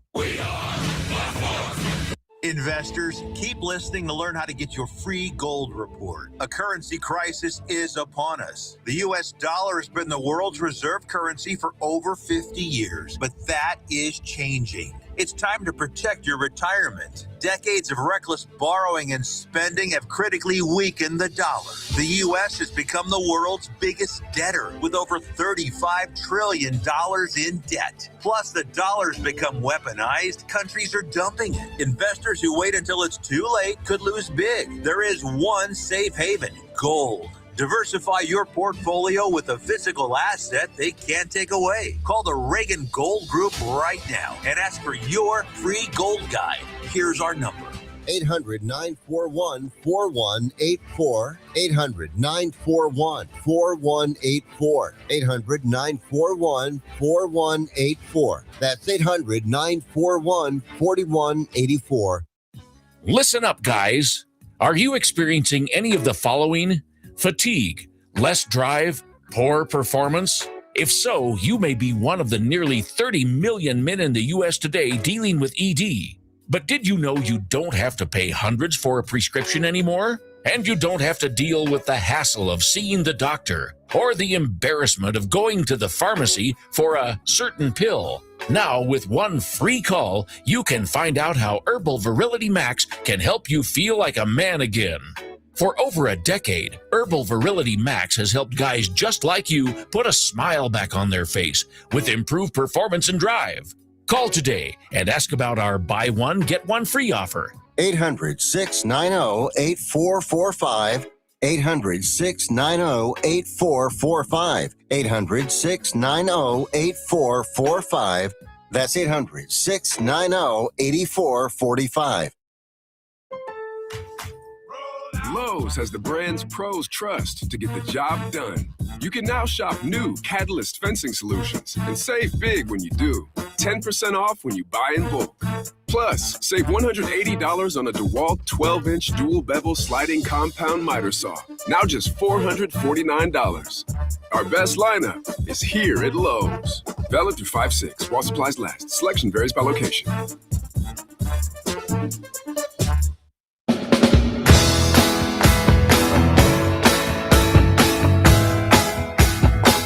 Always good to have Joe Davidson of the Sacramento Bee with us. You can call the show at 916-779-0929. And we say hello to Dorian. Dorian, welcome. How are you on this Monday?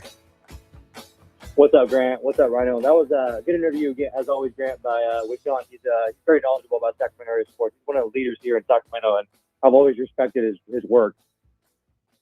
He's great. Love Joe. I've known him for, ever since I moved to Sacramento. Great guy. 100%. But Grant, you're talking about the transfer portal, and I know you mentioned this before, but I think it's kind of embarrassment. Like there has to be some, and I know with NIL and we live in a new era of college sports, but the fact that you can go and enroll in a school and then transfer the year after and then transfer again, I mean there has to be some regulation on how many times you can transfer. I mean it's kind of embarrassing. Like you have, and obviously there's multiple players that have done this, but like an example, like Andrei Stojakovic, right? Like he goes to Cal, he goes to Stanford, he goes to Illinois, and obviously he declared it for the NBA draft, but he still has college status. He could still play, and it'd be interesting to see if he's going to play somewhere else. But like, I mean, that's three different jerseys in 3 years. I mean, possible with the possible fourth. I mean, I think there has to be some sort of regulation. I don't disagree with you. I think it's the biggest problem facing collegiate sports right now. It's just a mess. I'm with you 100%. I mean, when I played, the only time you were transferring is if you were a JUCO product and you're transferring to university. I mean, and I'm not saying that's right or wrong. I mean, I do agree with the transfer portal with some extent, and I know there's a lot of money in the system, right? That's another conversation. But I mean, yeah, man, there just has to be some more regulation with how many times a student can transfer. It's kind of weird. I don't disagree. I don't know if we're going to have a revised system in the near future. to stop this insanity, but I really hope so. I really hope so. Yeah, totally, for sure. Giants have had the last couple good games. I'm surprised. I'm not surprised with the A's. I mean, I think I thought the A's were going to be a pretty good offensive team. I really agree with you with Rafael Devers, Grant. I mean, he's been pretty lackluster his last couple seasons with the Giants. I mean, obviously last year when they picked him up, a lot of Giants fans were kind of excited to have him. He's a big hitter, and I mean he's batting 200 this season, and he's kind of a diva. And he's got to step up and play and play better. Well, the other issue is you're blowing off the media at the end of the games. Like, what's that all about? Be a freaking professional, would you please?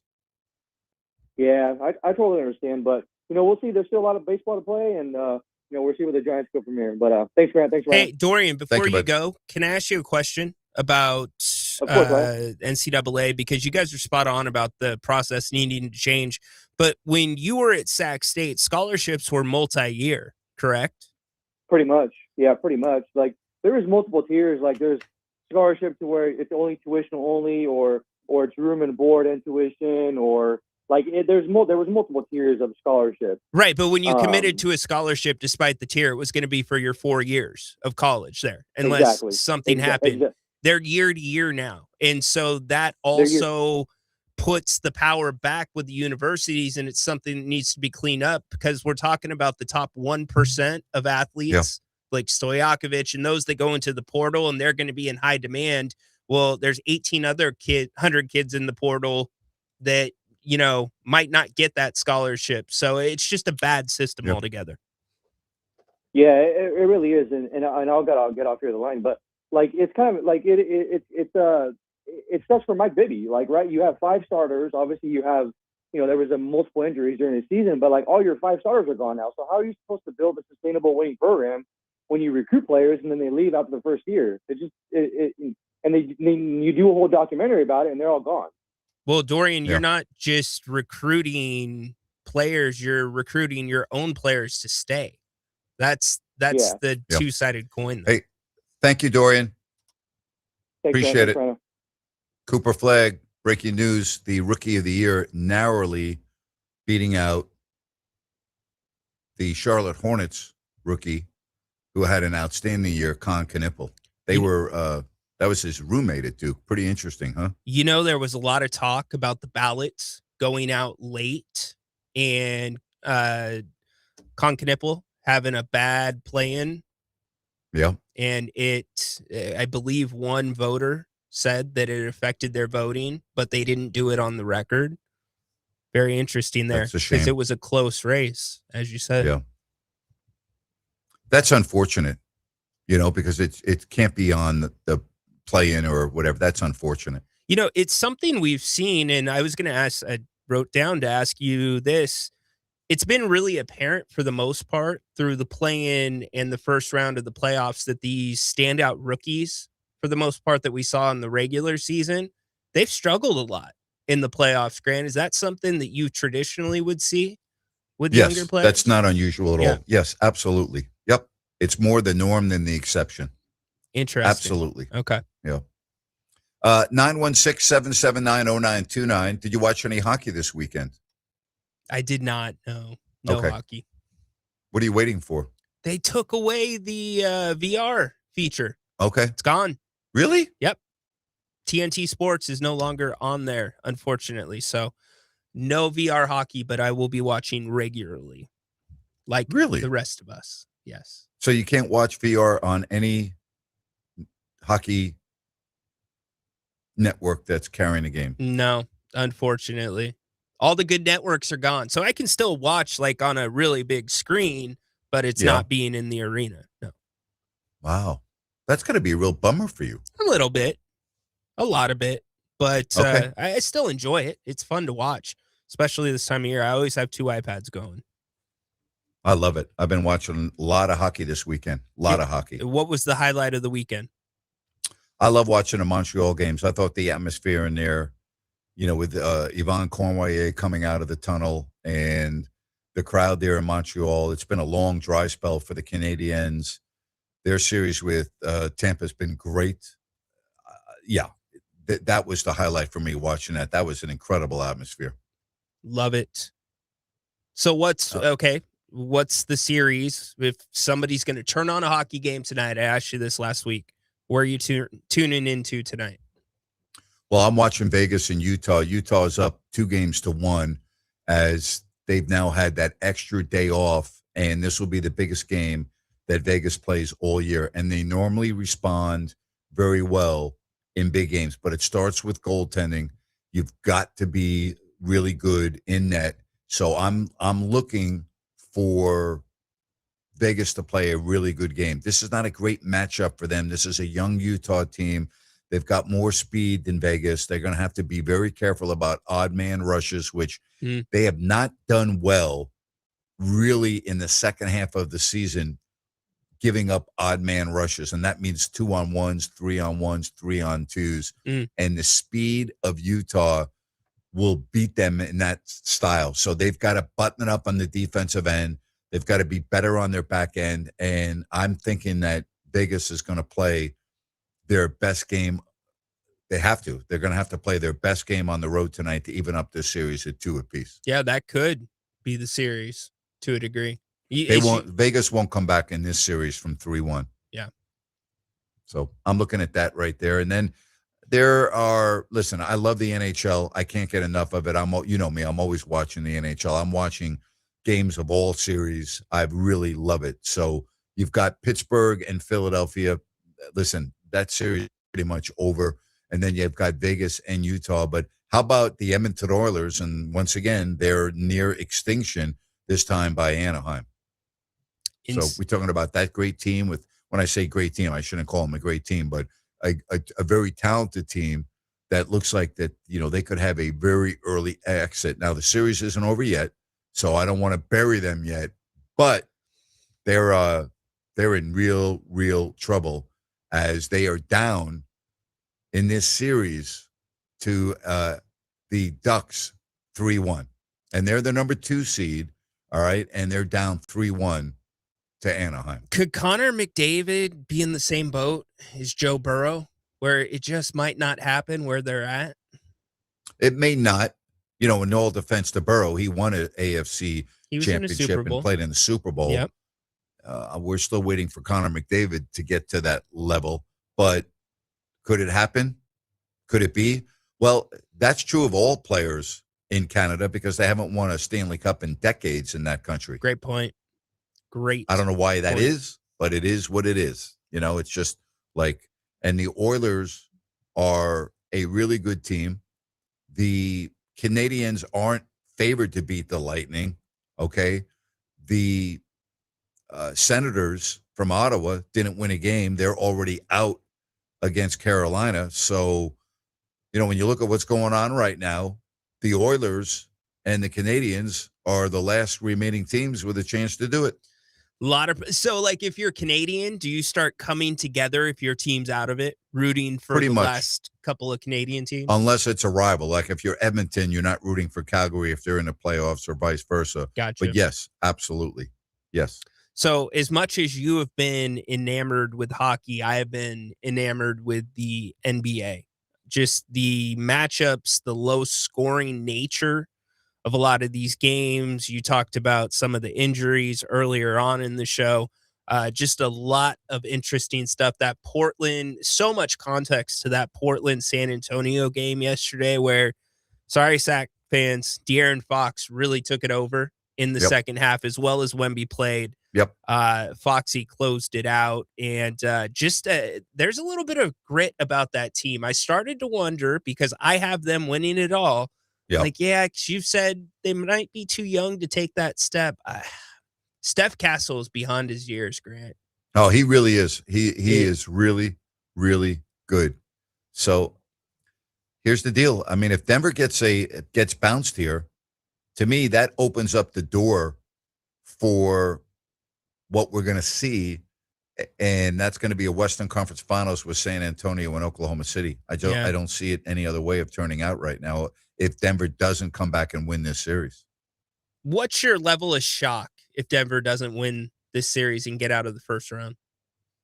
I wouldn't say I'm shocked, but I'd be surprised if they lose in 5. And now without Edwards and without DiVincenzo, I mean, there's really now I'd be very surprised if they don't go back and win in Denver and force a game 6 in Minnesota. That would very much surprise me. I'm completely with you there. You know, the underlying thing about DiVincenzo that a lot of people gloss over is you don't have a ton of ball movers on that team. And many times he stands in and kind of stirs that drink for that offense. And now it's going to lay on Mike Conley, Jaden McDaniels, et cetera. So that's going to be a huge blow to them.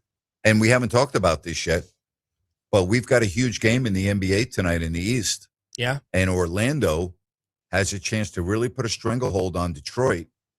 If they win, they would go up 3-1 against the number 1 seed in the East. Think about that. Do you trust Orlando if they go Sure, 3-1? why not?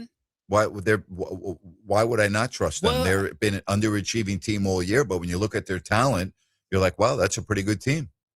I'm with you. They've been underachieving. You don't know when they're going to falter, and they don't. Well, I'll falter. answer the question this way: I don't trust them any less or more than Detroit. I don't trust Detroit. Where's my body of work with Detroit in the postseason where I'm like, oh yeah, this team's going to be just fine? Like, Well, I don't have a trust there. Well, I think you've got a larger body of work with Detroit where they took the Knicks to the brink last year. But they lost. Okay, in the you first can talk round. about how that call went down and how that They game went lost. down. Okay, fair enough. But they bounced back from that one Yeah. seed in the East. Huh? You know, Orlando's underachieved. It just seems like they have turned a little bit of a page there. They're playing with a little bit of a more confidence. Now, the thing that worries me is when you have Banchero hitting threes, which is something he does not normally do. I can't always count on that. Oh. What you can count on is Grant's Grant coming up at 5 o'clock. We get you right to 6 o'clock. We'll replay hour number 1. How's that replay going to work with a 70-minute show and a 1-hour time slot? How's that going to work? I'm figuring it out right now as we speak, buddy. Okay. I will be on YouTube and X tonight at 7 o'clock with my Open Forum Monday show. No shows this week. Thursday and Friday, we have a short week for you right here. The Grant Napear Show on Fox Sports, Sacramento. Hey, folks, are you or do you know a veteran or family in need of a heating or air conditioning unit? I've got awesome news because DAS Mechanical is giving back by donating one to a veteran or family in need. Owner Nick Delancey and his family, hey, they're always looking to give back to the community, and they're excited to help out a veteran or family in need. Just go to dasmechanical.org and nominate yourself or, hey, someone you know to receive one. And yes, it comes with installation. It's very simple to enter. Go to dasmechanical.org, click the 2026 HVAC system donation tab.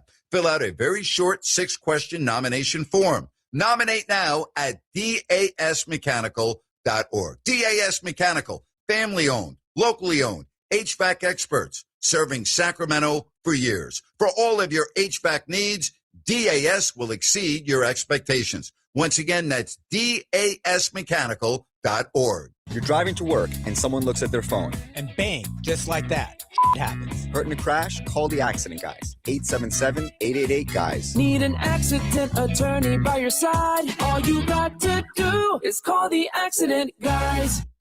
Listen up, guys. Are you experiencing any of the following? Fatigue, less drive, poor performance? If so, you may be one of the nearly 30 million men in the U.S. today dealing with ED. But did you know you don't have to pay hundreds for a prescription anymore? And you don't have to deal with the hassle of seeing the doctor or the embarrassment of going to the pharmacy for a certain pill. Now, with one free call, you can find out how Herbal Virility Max can help you feel like a man again. For over a decade, Herbal Virility Max has helped guys just like you put a smile back on their face with improved performance and drive. Call today and ask about our buy one, get one free offer. 800-690-8445. 800-690-8445. 800-690-8445. That's 800-690-8445. Have you ever tried to buy gold and silver and felt like you were talking to a used car salesman? That's because the precious metals industry is like the Wild West. Salesmen can say pretty much anything or make any promise they want without repercussion. But Genesis Gold Group is different. They're a faith-driven Christian precious metals company and believe in educating their customers, not pressuring them for a quick sale. Genesis Gold Group focuses on customer service, not sleazy marketing. Genesis Gold Group is named after the first book of the Bible for a reason. Proper stewardship of wealth is their specialty. Find out why they've earned a 5 out of 5 rating through the Better Business Bureau and how they can help you secure your wealth or retirement through physical precious metals. Call right now to learn more. 800-497-8464. 800-497-8464. 800-497-8464. That's 800-497-8464. Homeowners, for any electrical project you need done, trust the good dudes at Gabroods. Locally owned, 5-star service experts, always transparent prices and solutions. Say goodbye to your electrical issues. Call Gabroods or visit Gabroods.com. G-U-B-R-U-D-S. Simply put, there aren't rivals. There's backup plans. Nobody on the dial has more star power. Just the start of an incredible journey. Grant Napear, welcome home. Love that you are with us here. Dan Patrick. 6 to 9 a.m. Colin Cowherd. Right after Dan Patrick. And Grant Napear. Oh, we got the big dog in Sacramento. There's only one sports station in Sacramento, and you're listening to it. 104.7. Be sure and download the Fox Sports KSAC app.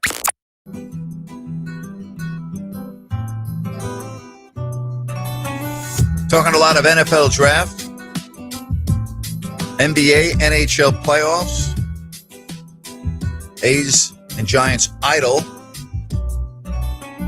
A's in first place, Giants 6 back, second to last place. And you got to be happy if you're a fan of the New England Patriots. Your head coach is back at work after a Saturday counseling session.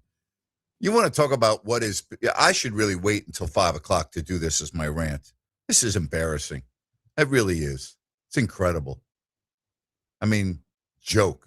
And then ESPN reporting that he was involved in the draft during counseling on Saturday and then had to backtrack. I think it was Pete Schrager. I mean, come on. What really? did I tell you? Yes. We set this up on Friday. Yes. You know, this is not a reflection of Mike Vrabel. This is a reflection of the New England Patriots now. The fact that you're willing to use something that many of us, no matter what you do in life, no matter who you are, where you live, participate in counseling and take it really seriously, whether it's because of trauma or because it's just keeping you balanced, putting that This is up, nothing more than a public relations stunt. This is what this is. That's what I'm saying, putting that up as a Yes. shield. Like you're basically spitting in the face of mental health, in my eyes. It's an absolute, this whole story, which has now been going on about a month, is typical of the society that we live in today with social media and the fact that there are no secrets anymore, and that if you're doing something wrong, if you're doing something amiss, you're going to get caught one way or the other. If you think you're going to get away with not being detected or somebody's not going to find out about your misgivings, your misdoings, whatever you want to characterize it as, you're wrong. You are eventually going to get caught. And in this case, in all fairness, it is based on stupidity by both parties. Okay, in a public venue, in a very expensive resort out in the open, right? It's not like they were hiding anything. It's stupidity. It's like beyond comprehension. If you are both married and you're both going on with these type of activities in public, right? It's almost like you don't care. Well, what the consequences are. What do you hear from people that are motivational speakers or have gone through a hardship where they were doing something they weren't supposed to be doing, right? Like as it kept going, they gained more confidence and thought they could get away with anything, right? And then the hammer drops. And for them, Grant, yes, that was stupid, but I think what was stupider was the lie. That is what made everything 10 times worse. Yes, absolutely. No question about that. And the problem with this, and we keep on talking about, we had an individual last week say, you can talk about this all you want, but it's not going to have an impact on their one-loss record. And I'm like, to a degree, I agree with that. But this is going to be a distraction for the New England Patriots for this reason. There is going to be more and more information as this comes out. You know it, and I know it. Mm-hmm. I've already seen stories about something I alluded to on Friday that I didn't want to go overboard on as it relates to DNA, okay? And I'll just stop right there and let you fill in the blanks. There is also going to be the forthcoming news if this leads to a divorce, right? Then you're going to have all of that in the public eye, and you're going to have, exes being followed, and this is because of the society that we live in and the ongoing desire for page 6 type of news that this country seems to gravitate and go crazy towards. This is going to be something that the Patriots are not going to be able to control as it relates to the coverage around Mike Vrabel. Whether you agree or disagree, whether you are disgusted by it or not, this is the reality, Ryan, of the situation. Okay, so let me ask you this. How does let's say, I'm going to give you 2 scenarios. Right here is where it ends. There's no other news that comes out. It's done. How does the crowds in the NFL season, not just New England, but particularly the visiting crowds, how will that affect them traveling on the road? That's not going to be an issue. That's a non-issue to me. The crowd's a non-issue. Okay. All right. You don't think the coverage no. Signs? No, that's no. Who cares? Okay. They're not going to care about that. Okay. That's a non-issue. Okay. Now, let's say this does continue on the path it is. It becomes closer to becoming an issue, correct? Well, first of all, it is going to continue. If you think that it's now over, we're all being naive about that. True. And you've got to think there's some people, and again, this is crossing into sports, so we're taking the sports side of it. Yeah. You got to think there's people in the locker room that are married and faithful that did not take well to this. Yeah, and again, I don't think that's a big issue either. I think that from a football perspective and going out and practicing and playing games, this has got a minimal effect on this. I think it's just a stressful, time-consuming, embarrassing situation for Mike Vrabel where his attention at times will be diverted from what he should be doing. That's what I think. In the locker room, I don't think it's a big deal. Winning and losing games with the players, I don't think it's a big deal. It's just, it centers around your head coach. That's where the big deal is. You know, the interesting part is a lot of people, even me to a degree, thought the Patriots overachieved last year. Yeah. So what happens if they get off to a bad start? What happens if they play poorly? Right. Somebody said, Grant, you said it was beneath you to be calling games on YouTube beside the broadcast, yet so many people are doing it. I'd watch.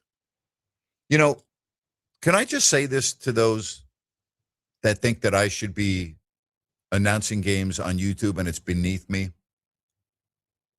It's not even a matter of whether it's beneath me or not. So let's put that on the back burner for right now. Do you understand how difficult and challenging it would be for me to call a game on YouTube, like without having access to certain things that I need, identification of players? Like I tried doing hockey the other night for fun on my podcast. I can't identify the players by watching the game on a monitor as I'm just having fun. Like I can't even see a lot of times the numbers on the jerseys when I'm watching a game on TV. Basketball would be easier for obvious situations. You have 5 players on one team, 5 on the other. But, TVs don't always show player substitutions. They don't always show that.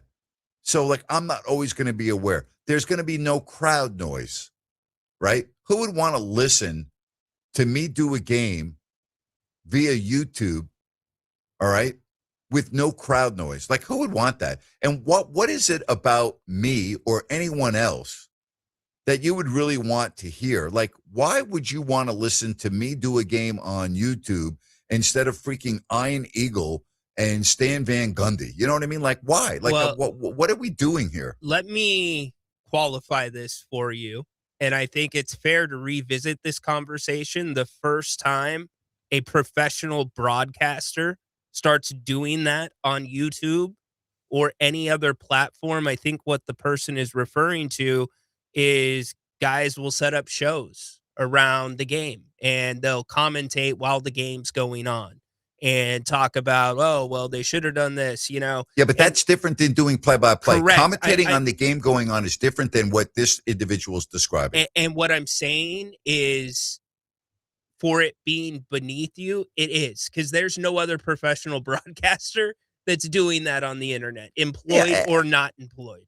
Listen, in order for me to do that without sounding callous or greedy or what have you, I would have to be making a significant amount of revenue, number one, to make it worth my time to prepare for the game, to really put in the effort that would be needed once the game starts, because it would not be enjoyable from my perspective. If you think it would be fun for me to do that, it would not be fun for me, okay? It would not be fun for me.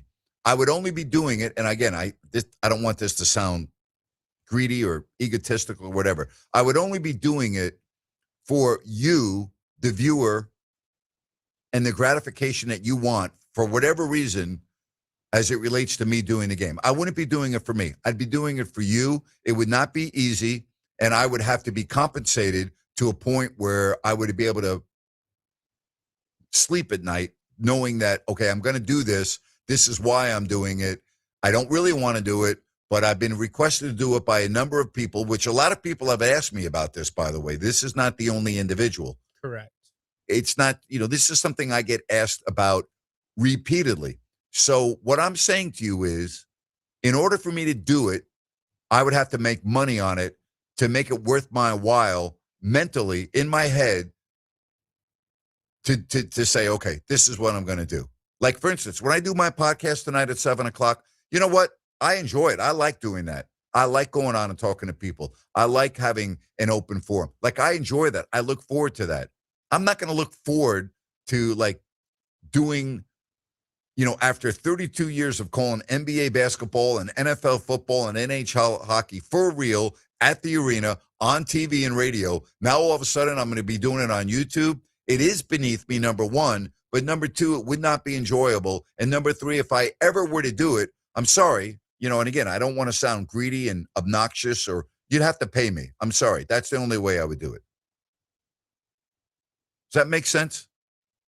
Yes, 100%. Maybe it becomes a trend in the future with what they talked about with new features that might be coming out with Peacock. But here's what I would say. Maybe, yes. Let the great moments rest. They're still there. Go look on YouTube. Go watch some of those highlights. Yeah, they're everywhere. You can hear them. You can they're see everywhere. them. They're everywhere. I don't know how you could possibly make the game sound interesting enough where you would want hear people like myself doing a game on that format. You'd have to have bells and whistles. And again, the technology may come out in the future that would allow me to do that. But I don't have a desire to do it. I don't want to do it. And unless there's a lot of people that are asking for this, I'm going to say thank you very much, but I'm not interested. What I am interested in, though, is Grant's Rant.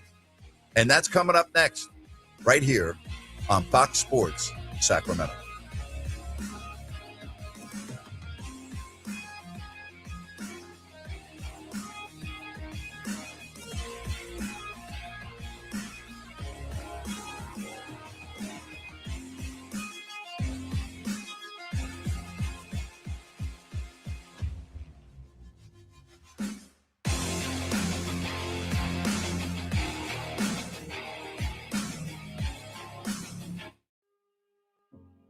families face a widening gap between what they can afford and what they need to thrive. More than half of families in the U.S. today are one paycheck away from financial crisis. At Good 360, we deliver hope when families need it most, providing essentials like clothing, hygiene items, and household goods.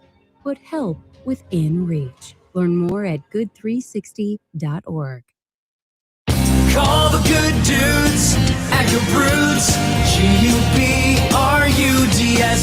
Homeowners, if you have an electrical project you need done, then you need the good dudes at Gabrudes. Family owned and operated for 30 years, Jay Gabrude and his team are the area's recognized experts for everything electrical, from the very basic like repairs, lighting upgrades, and whole house fans, to the biggies, panel replacements, EV stations, and backup generators. Gabrudes does it all and does it right the first time. They're actually the guys their competition recommends. Gabrudes, expert, 5-star service, and always transparent, honest prices and solutions. Say goodbye to your electrical issues. Visit Gabrudes.com or call 24/7 and speak with a real live person. Gabrudes, G-U-B-R-U-D-S. Call the good dudes at Gabrudes, G-U-B-R-U-D-S, Gabrudes.com.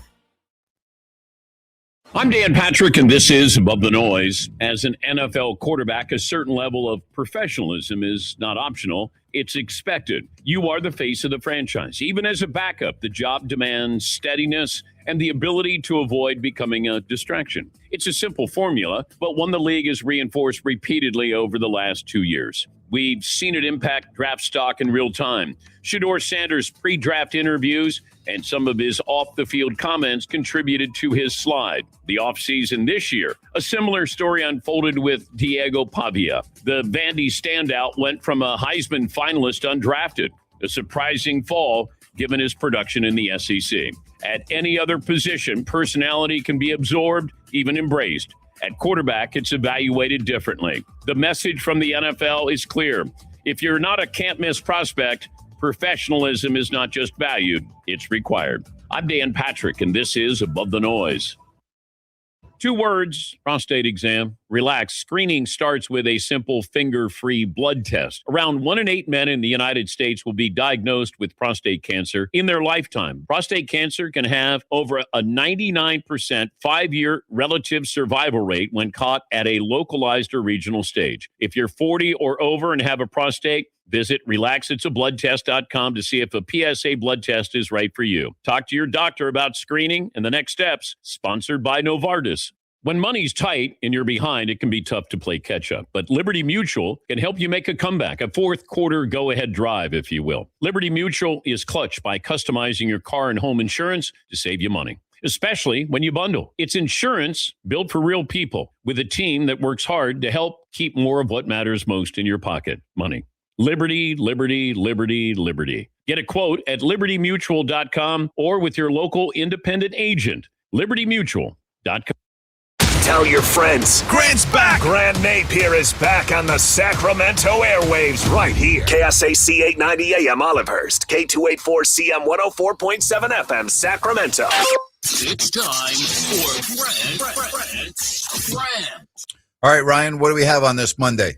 All right, Napes, I was watching the playoffs last night, and obviously a Sunday evening, and the Lakers are wearing their white, and it just hit me. Do you have to know, or do you realize how vain you have to be as a franchise to create a white jersey that you only wear on Sundays? Like, you're that special?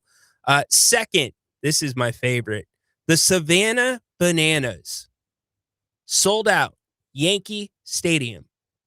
How cool is that? Savannah Bananas, Yankee Stadium. But Russell Wilson had to be involved in a surprise at bat. Come That's on. Embarrassing. Like, bananas. Nobody knew he was going to be there. He shouldn't be there. Savor the darn moment. It's Yankee Stadium. Why did you bring Russ in? I heard Tino Martinez made an appearance. That makes sense. The Tino Martinez, World Series hero, but Russell Wilson, really, with no ties to New York other than his failed New York Giant appearance? Please, what a joke that is. Awful. And last but not least, you touched on it last segment, but the reports that Vrabel may have been involved in the draft and the 1 day of counseling and back to work today. First of all, I don't care if Mike Vrabel was involved in the draft on Saturday via his phone. I don't care that Mike Vrabel was in counseling on Saturday. What I care about is the fact that the Patriots and Mike Vrabel think that we're all stupid. All right? That's what I care about. That we're stupid enough to believe that because Mike Vrabel is not going to be at the team headquarters on Saturday because he's going to be at counseling, that his family and his marriage is more of a priority than his coaching job of the New England Patriots. And quite frankly, based on everything that I am seeing over the last couple of weeks, with evidence to the contrary, that this has been a long-term friendship relationship with Diana Rossini, it seems to me, right, that we do not want to put his marriage at number one on his list of priorities. Now, I'm only speculating on that. I don't want to speak for Mike Vrabel. And as I've told you, I don't really care about his personal life because it doesn't affect me. What I care about is being insulted by the New England Patriots. What I care about is being made to look like a moron, to think that, gee, this is so serious that the coach of the Patriots is not going to be at the headquarters on Saturday because he has to go and he wants to do counseling. And he's back at work today? So you couldn't have done your counseling today or tomorrow or Wednesday. I would imagine that there are going to be multiple counseling sessions, correct? One of those going to occur. Do I care? No, I don't care. You know what I care about? I care about week 1 of the NFL schedule. That's what I care about. Do I care whether Mike Vrabel is married or not? I really don't care. Doesn't concern me. Do I care what he's doing on his free time? As long as he's not breaking the law, no, I don't care. Like, do I think it's great? No, I don't think it's great. Do I condone it? No, I don't condone it. But you know what? It's his life. He can do what he wants. All right? But to be insulted by an organization like the Patriots or any other professional sports franchise, and they want me to believe that, gee, this is really serious, so much so that he's not going to be at work on Saturday for one of the most important weekends, probably the second most important weekend on the NFL calendar, please stop it. And whether he was looking at his phone and talking back and forth with the war room, I don't care. Seriously, like that bothers me or doesn't, I don't care. It's your life. Do what you want, but don't make a charade out of this. Don't try to insult the sports fans. And they must be having an absolute field day on Sports Talk Radio in Beantown. They must be having a field day with this. And this story's not going anywhere. You know it, and I know it. I mentioned this 4 weeks ago with Ryan. We talked about this, that this was only the tip of the iceberg, and you just wait. And guess what? You just wait for more because it's coming at you. Whether you want or not, it is coming your way, and there's nothing you can do about it because that's the society that we live in today. Like it, don't like it, love it, hate it. That's the reality of the situation. And even though Ryan's prediction was not right, as Mike Vrabel staying on as head coach past the weekend, it would not shock me if Mike Vrabel is not on the sideline come week 1, because I just got to believe there's more coming down the pipe and it's not going to be good. That's what I'm thinking. And that's my rant for today. And Russell Wilson, like, are you being kidding at Yankee me? Stadium for the Savannah Bananas, give me a break. It's the only time I've ever been disappointed in the Bananas. I support What a they great do. concept that is, huh? It's a great concept. Yeah. There is not everything that baseball should take from the Bananas, but I certainly think there's some things that could help major league Better than teams. the WWE for sure. Oh, way better than the WWE. Thank you. That keeps the streak intact. Yes. Of bringing it up. Yeah, they're way too expensive. Don't get me started on that. Yeah. But yeah, like it's cringe when I like You think about Russell Wilson, and you said it. Jim Rome says it. Yeah. You never know these guys, right?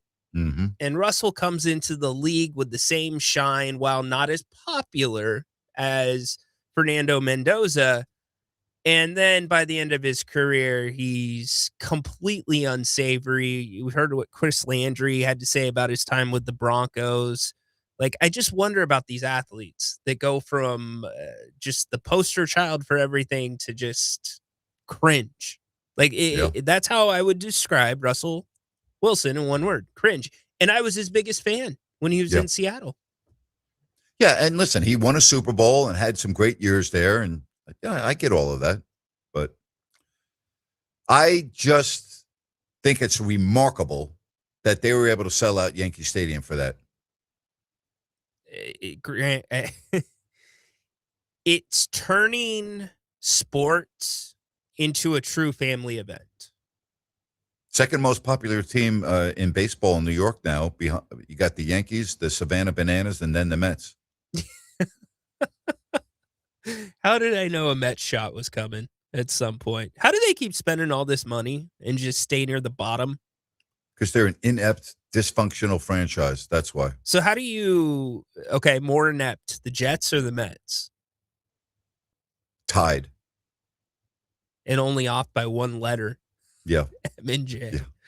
Yeah. Tied. I'd probably put the Jets. They had some good years. Why? Mel Kiper gave him an A, by the way, an A- on their draft grade. Yeah. Why have we not seen Rex Ryan back on a sideline somewhere? He was not terrible with the Jets. Took him to a couple conference championships, right? Yeah. Someone said the Bananas at the Rivercat Stadium was sold out as soon as they went on sale. It's very entertaining. Well, it's like the Harlem Globetrotters, but with just a little bit more.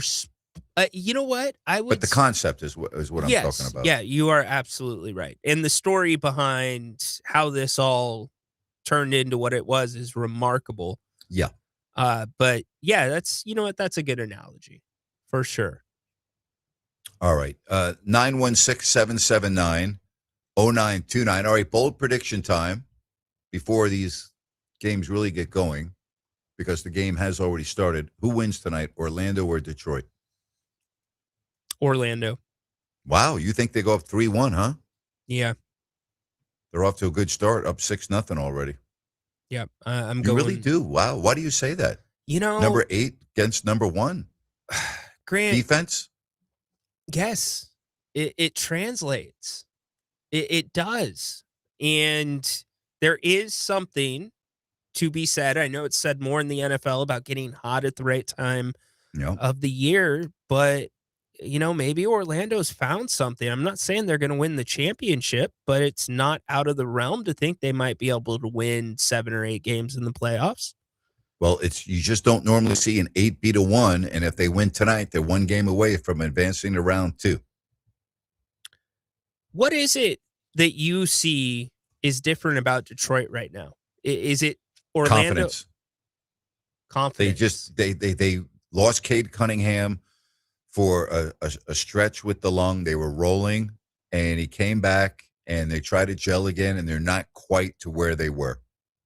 And maybe this is not a great matchup for them. It's all about matchups. Yep. You think the Knicks are going to beat the Hawks in the next 2 games, or do you think this series goes 7? I think it goes 7. Wow. It'll be back at MSG. Be a tough first round, boy. And then tonight, Minnesota, Denver. Is this series going back to Minnesota? Oh, yeah, definitely. Yeah. Without it, you're not going to get a 43-point performance off the bench again. No. Let me ask you, if Denver blows out Minnesota tonight, how nervous are you being a Timberwolves fan, knowing that your season comes down to Game 6? Because you're probably not going to win a Game 7 in Denver without Edwards and without DiVincenzo. Probably not. It's everything. It's huge. Yep. I just don't know. Maybe Jaden McDaniels takes that step, But if you look at, honestly, if you look at the entire playoffs so far, the last 2 games between Denver and Minnesota have been the most physical games of the playoffs. And it's been Minnesota, who is not a very physical team, completely taking it to Murray and taking it to Jokic. And that's why I'm like, yeah, without Edwards, I think you lose a little bit of that edge, and you certainly lose the scoring. And Dante. Send me a message. Give me a call. We've had a lot of good calls today. 916-779-0929. NBA playoffs, NHL playoffs, both going on. A's off. Giants off. A's are in first place. Really fun to watch this team play, and pretty much as we thought when we forecasted them at the beginning of the season. We've got the NFL draft review, and then we set our calendar to May 10th. Circle that date. The NBA lottery, and we'll know the selection for the Sacramento Kings. Top 4, what do you think? I think the top 4, not necessarily in this order, are going to be DiBiase, Boozer, Peterson, and Wilson. You don't think Acuff might get in there? I think he's going to go 5th. I think he will go 5. Okay. I think he could, for sure, after meetings and everything else, definitely move up for sure. I think that could happen. It'll be really interesting to see if you get that bump from Darren Peterson as well after meeting with the teams. No question. Because that would, but you see, his bump would only go down, not up. He's already projected to be, many people think he's the best talent in the draft. So he's already up high. His bump can only go down. There's a lot of people that are doing mock drafts that think his draft or his stock is falling. Okay. I mean, not falling far, but we're talking about the difference between number 1 and 2, 3, 4, right? But I think he can only go up, to be honest with you. Okay, so let's say his stock's falling, and let's say the Kings aren't lucky enough to get one of the top 4 picks. The percentages of them getting 5 are minute. So let's say no. And let's say the Kings ended up with the 6th overall pick, and Peterson falls and he's there. You almost have to take him, right? Combo guard. Yes. I know, but I mean, yes, we're talking about. Yes. Right. Unless you've identified somebody that is a better talent according to your numbers and your scout and everything else. We heard it from Scott Pollard. Jerry Reynolds said it a week ago on the show. That if you're going to draft a starter, they have to have a position in the NBA. Yeah. And okay, Boozer, does he have a position as a starter? I think he's kind of a tweener, right? If you look at Acuff, yes, I think he's a point guard, very clearly. You can see him starting there. As for Caleb Williams, I think, he's a forward, right? DiBiase, yes, he's a forward. Darren Peterson, is he a clean 2 at 6'4", Grant? It's a great question, right? I would tell you this. If you draft 1st, 2nd, 3rd, or 4th, you are almost, you shouldn't say assured, you got a really good chance of getting a starting caliber special player, okay? And if you're not in the top 4, it's still there, but it becomes a little bit more of a crapshoot. And I would also tell you, in 3 years from now, we're going to look at the top 5 picks of this year's draft. I'm not going to keep it to 4. I'm going to keep it to 5, okay? And you'll say, boy, that team made a mistake with that pick. I'm telling you, it's going to happen. It happens every year. Why would I think it's not going to happen this year? It's going to happen because even in really good drafts, it happens. You're right. Let me ask you this. What are the odds that 15 years from now, we look back at this draft and say it was the most overhyped draft that we can remember? I don't think we're going to say that, but it's possible. I mean, nothing's for certain when it comes to drafts. I think that actually this draft might be a little overrated because of the superlatives that are being attached to certain names. Like, are we getting a little bit carried away with the adjectives used to describe these players? That's where we're at. Are we getting a little overboard with this evaluation? I don't know if we are or we aren't, because this is a group of players that has grown up in that basically 365 days a year of basketball, AAU, being scouted since kindergarten, right? So there's so much, you have so much tape on them. You've been around them so much.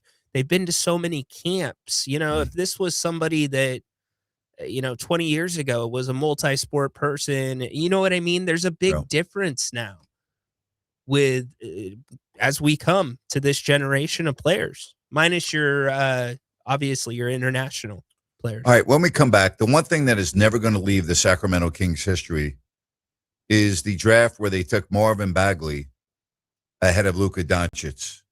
And Vlade Divac, again, was asked about that, and he made comments about why he did not take Luka, and we'll get to that when we come back on Fox Sports Sacramento. Listen up, guys. Are you experiencing any of the following? Fatigue, less drive, poor performance? If so, you may be one of the nearly 30 million men in the U.S. today dealing with ED. But did you know you don't have to pay hundreds for a prescription anymore? And you don't have to deal with the hassle of seeing the doctor or the embarrassment of going to the pharmacy for a certain pill. Now, with one free call, you can find out how Herbal Virility Max can help you feel like a man again.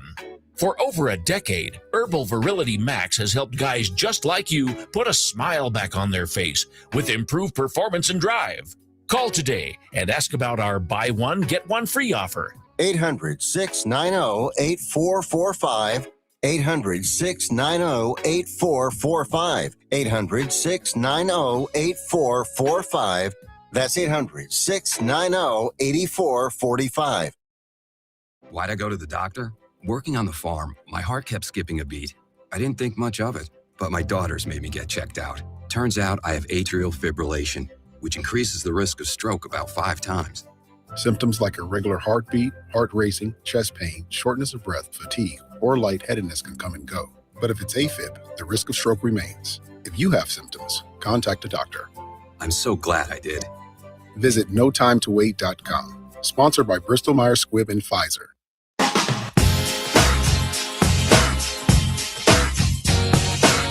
So the story that will never go away in Sacramento is the draft where Luka Doncic ended up at the Dallas Mavericks. Oops, I've interviewed Vlade Divac. Question. I want to go back to when you were the GM in Sacramento. I don't remember the year, but you had a chance to get Luka Doncic and you passed on him. Do you want to talk about that? Because you had drafted European players before. Vlade responded, I actually went to Madrid to talk to Luka a year before the draft. So he definitely top on the list. But obviously, it looks like I made a mistake. Luka is an unbelievable talent, one of the top players in the league. All of my assistants told me that he can play small forward, and I said, no, Luka is a point guard. Luka is a coach on the floor. And I felt that if I get Luka, I would have to trade De'Aaron Fox. And I already got a great relationship with Fox, and I see he's a perfect fit for us, a small market team, and Luka was a big market player. So that's the response. There's a lot more that went into this, but that is the response from today. By the way, Orlando leads Detroit already 19-10, only 10 points at the halfway point of the first quarter for the Detroit Pistons. What I find very interesting, if you really want to go back and look at that draft, is Vladdy gets decimated for not taking Luka at number 2 and with Marvin Bagley. And was what Ryan was asking me earlier with the Giants not going with a safety that most people in Caleb Downs had as a top 5 pick, and he was on the board at 10, and the Giants took an offensive lineman. Had Marvin Bagley turned out to be as advertised, if Marvin Bagley had turned out to be a very good player, you would still have those that say the Kings made a mistake. They did not take a generational type talent, a guy that would be an MVP in Luka, and you would agree with that. Which makes this so much more difficult to swallow is the fact that Bagley was a major underachiever. He's still in the league, still playing, so it's not like he's out of the league. But they took the wrong player. The Phoenix Suns took the wrong player. The Atlanta Hawks took the wrong player. I mean, you think about this. DeAndre Ayton's not with the team that drafted him, the Phoenix Suns. Yeah. Trae Young's not with the team that drafted him, and even Luka's not with the team that drafted him. But the point is, if you really want to look at the biggest mistake in the draft that year, it was the Phoenix Suns. That was the biggest mistake. Their big mistake was not drafting Luka when they had the number 1 pick. The Kings made a mistake, and guess what? The Atlanta Hawks made a mistake. Now, if you look at this from Phoenix's perspective, DeAndre Ayton at least was okay, better than Bagley. Trae Young was certainly better than Bagley. But the top 3 teams that year in the NBA draft all took the wrong player. Phoenix should have taken Luka. The Kings should have taken Luka. And Atlanta should have taken Luka. And yet only anybody wants to talk about is the fact that the Kings took Marvin Bagley ahead of Luka. And I think the reason for that is twofold. Vladdy and Luka from the same part of the world. Vladdy knows Luka's father very well. They've been friends for a long time. The connection with that part of the world and that country, formerly Yugoslavia, now split up into Montenegro, Serbia, Croatia, right? We can go on and on with that. Slovenia.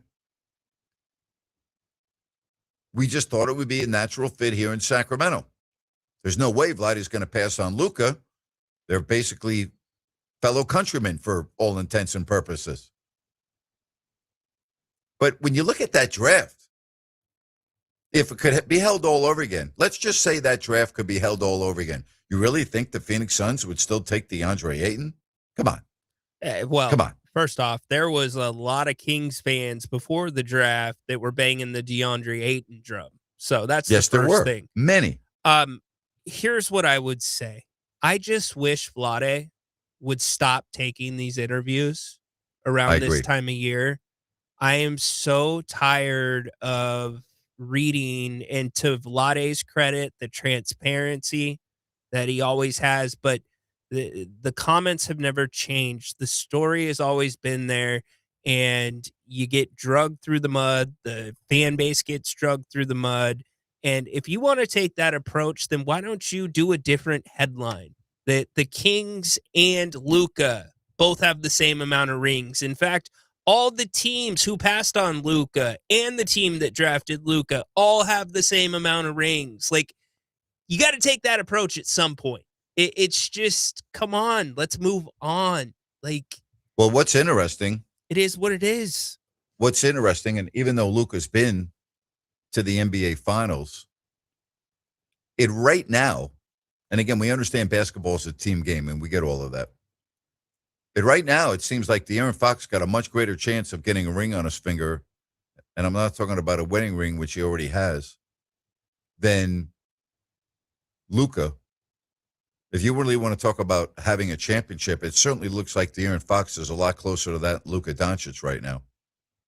And I'm not talking about right now because of, I'm talking about like for the foreseeable future right now. I don't mean like this year. I am so glad that you brought that up. And the reason I'm so glad you brought that up is when Vlade in previous comments evaluated the styles of those two, Vlade thought De'Aaron could be a major piece at point guard, but Vlade also felt, he was a piece. He wasn't the piece. He's been on record as saying that. What did De'Aaron Fox do? He's taken a step back. Yeah.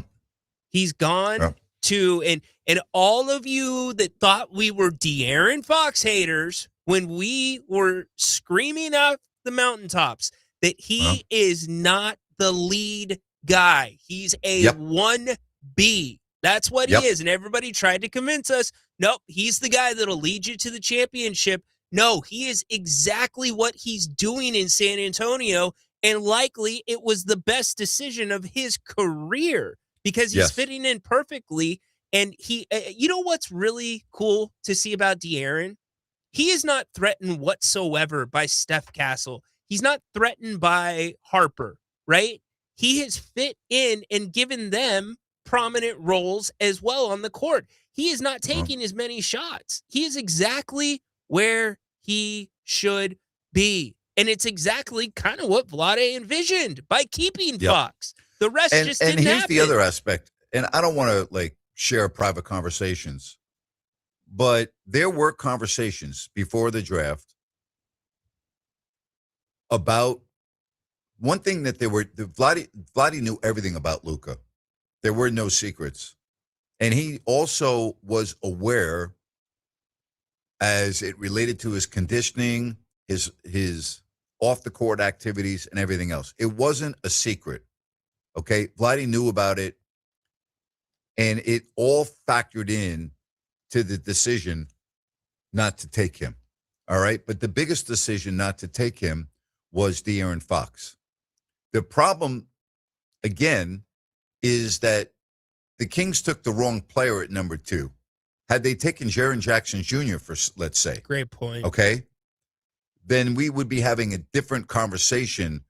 Yeah, you would have still said the Kings should have taken Luka, but you would have been able to at least have some solace that you got a player that was really good, that filled a really big need on the floor. Like if you want to try to envision Fox and Jaren Jackson Jr. playing together, it would probably be a lot of fun to watch. No doubt. And it would have taken a ton off of De'Aaron's plate.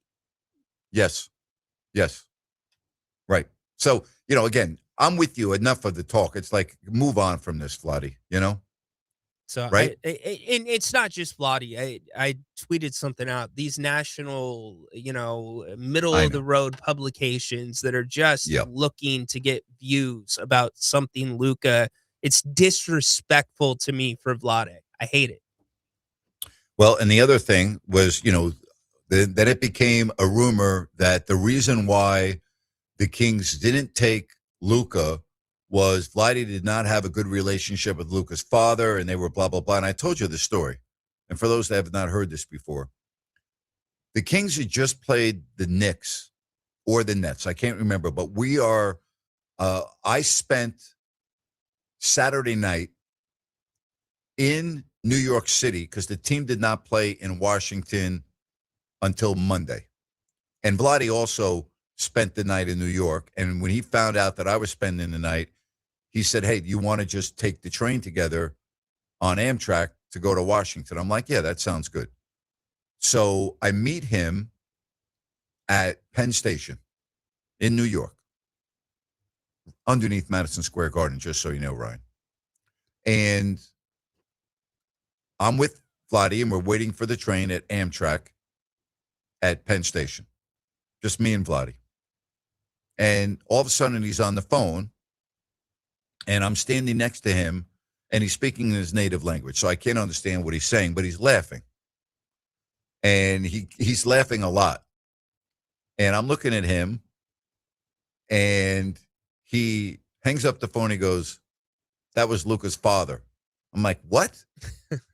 He goes, yeah, Luka's father called me because he can't believe the reports are out there that we don't get along. And he started laughing. He goes, I've known Luka's dad forever, and we've always gotten along. We've always been friends. We're always hanging, and it's just like, But it was just funny to be listening to a conversation like that with Vladdy laughing so much and not knowing. And then when he hung up the phone, it's like, that was Luka's dad. And I'm just like, the stuff you hear, the stuff and then you hear the reports going on that's why they didn't take Luka. It's just a bunch of nonsense. Well, and it happens more than people realize. I guess here's the question I ask, and some people hate the take. Some people agree with the take. Some people see the middle ground in the take.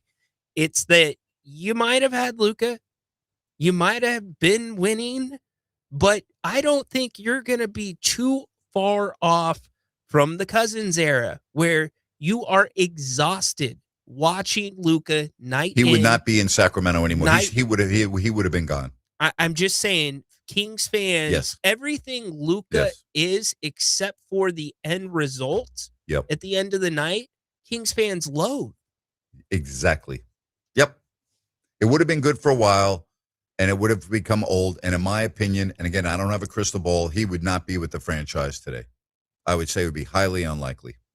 Well, if Mark Cuban can't manage Luka with all of the, state-of-the-art training stuff that he was involved in and the updated Mavs training room and locker room, you think the Kings were going to be able to manage that? In some regards, you might argue it was worse because, or it could have been worse, because Sacramento is so much smaller than Dallas, right? There's less to do. Boy, the Pistons are right back in the game, 22-21. Not that you're out of the game in the first quarter, but 2:20 left, and they've made it a 1-point game. Coming up a little bit later, Timberwolves and the Denver Nuggets, the Thunder, looking to close out the Suns in Phoenix. Did you see that the Nuggets are favored by 11.5 points tonight? Yeah. You going over? You think I think Denver's going to blow out Minnesota tonight. Yes, I would go. I would take the points for sure. Or excuse me, I would take the Nuggets with the points. I'd eat them. Really quick.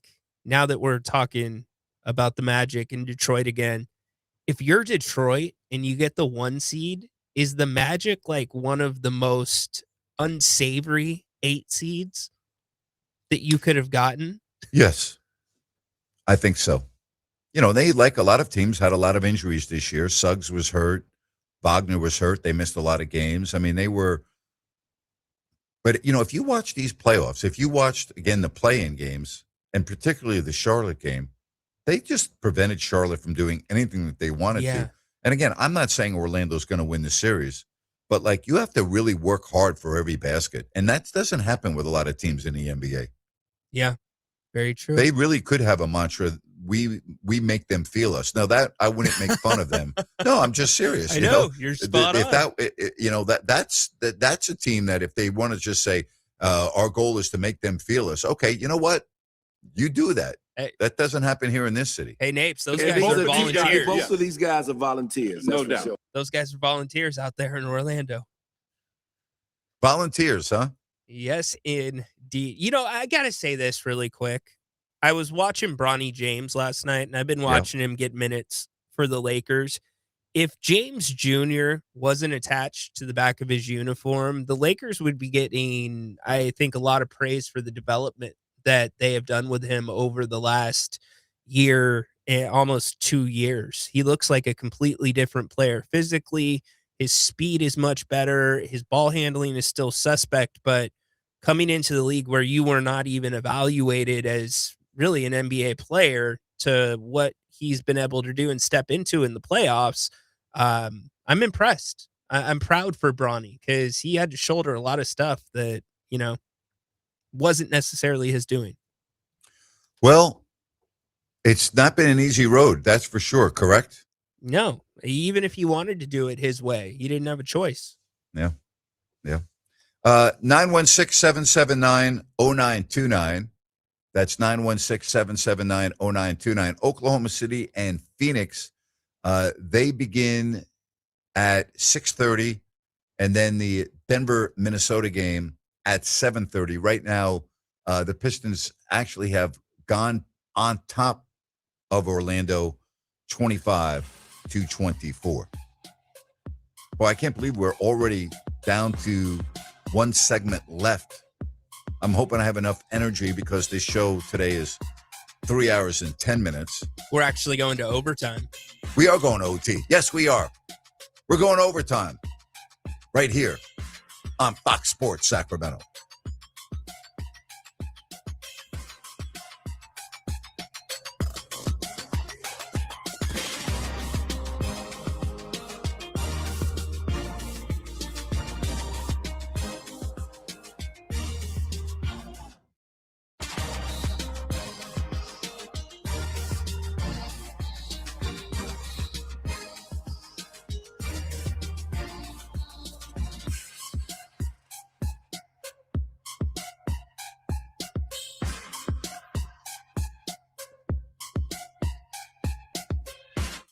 This is Kurt Bagelman. Does your business need more customers? If you said no, congratulations. If you said yes, then you need to consider advertising your products and services. People need to know you exist, and then why your business is worth considering to spend their money with. You also need to advertise to the right audience. For example, Sports Talk listeners have disposable income. They own homes, they're employed, and they earn six-figure incomes. And importantly, Sports Talk listeners listen longer, so your advertising message has more opportunity to be heard.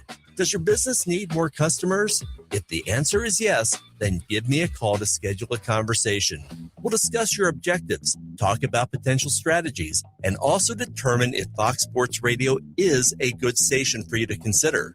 Call me, 916-779-0914. Radio gets results, and we are here to help. Call 916-779-0914. Guys, if you want the greatest night of your life, I mean your best night ever, then you gotta hear this. There's a great ED pill out, and it's from the makers of Viagra. It's their ED pill called Viagra AGV, and it's unbelievable. It works super fast in as little as 12 minutes and lasts up to 12 hours. Plus, it's FDA approved and safe. You need to try it for yourself. It's unreal what it does to you. Viagra AGV crushes every other ED pill, and it's endorsed by the head of urology at the prestigious Cedars-Sinai Hospital in Beverly Hills, Dr. Dudley Danoff. Every man alive needs to try this amazing, remarkable Viagra AGV pill at least once. It's beyond belief. Then you'll know why men are going crazy over it. So if you want to have the most incredible night of your life, you can't miss this. Go to scoreblue.com and try it while supplies last. Go to scoreblue.com, scoreblue.com. That's scoreblue.com. Viagra AGV is available only at scoreblue.com by prescription, no doctor visit. Investors, keep listening to learn how to get your free gold report. A currency crisis is upon us. The U.S. dollar has been the world's reserve currency for over 50 years, but that is changing. It's time to protect your retirement. Decades of reckless borrowing and spending have critically weakened the dollar. The U.S. has become the world's biggest debtor with over $35 trillion in debt. Plus, the dollar's become weaponized. Countries are dumping it. Investors who wait until it's too late could lose big. There is one safe haven: gold. Diversify your portfolio with a physical asset they can't take away. Call the Reagan Gold Group right now and ask for your free gold guide. Here's our number: 800-941-4184. 800-941-4184. 800-941-4184. That's 800-941-4184. My name is Christine, and I'm a widow. My husband, Ryan, was a healthy 34-year-old, and 3 months later, he was gone. Thankfully, he had life insurance. Ethos made it so easy. You can get a quote in seconds, apply in minutes, and get same-day coverage. 100% online, no medical exam. Life insurance didn't take away the loss, but it did give us the space to just grieve. Get your free quote at ethos.com/game. Ethos.com/game. Paid spokesperson. Time spent on application may vary. Online health questions required. At the Y, strength means something different. It means people of all ages being together. It means you can be swishing the game-winning shot, learning to plie in first position, jabbing, crossing, and hooking a punching bag, canoeing in the lake at summer camp, donating food for your neighbors, watching your son learn about water safety in the pool. 175 years later, there's still no place like this place. Get involved at your Y. Learn more at ymca.org.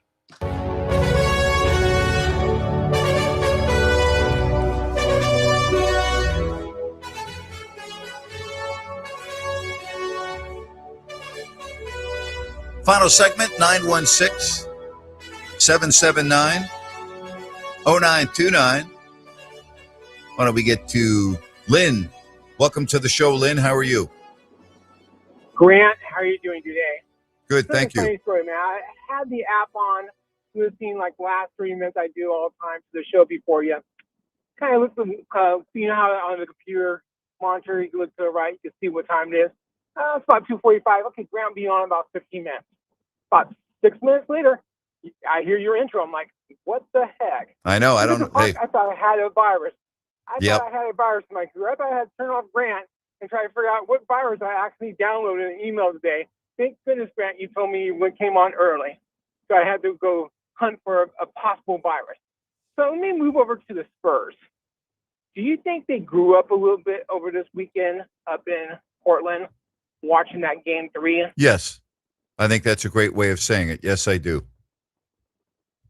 Did I tell you what? Harper and Castle, those guys are flat out amazing. And then when you put that 3-guard lineup and put Fox in there, they were going crazy in game 4.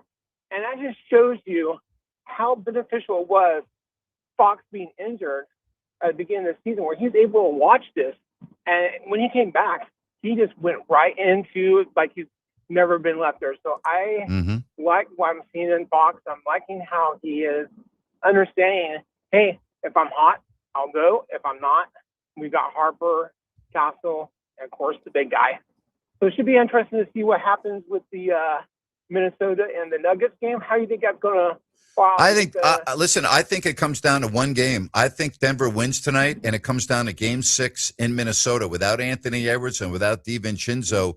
It comes down, because again, I'm going to project that Denver wins tonight. For Minnesota, their season comes down to one game on their home floor in game 6. That's what it boils down to. And let's go over to the Lakers, Houston. How shocked you with the Lakers doing the Houston? I'm very surprised. I did not think the Lakers were going to win this series. Quite frankly, I was skeptical about them winning a game.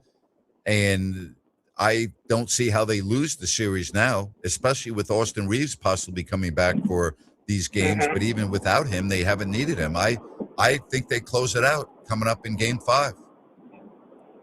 I think you're right. And back to the money issue, I think Ryan was trying to figure out the economic impact of Sac State football with that 9,000 number.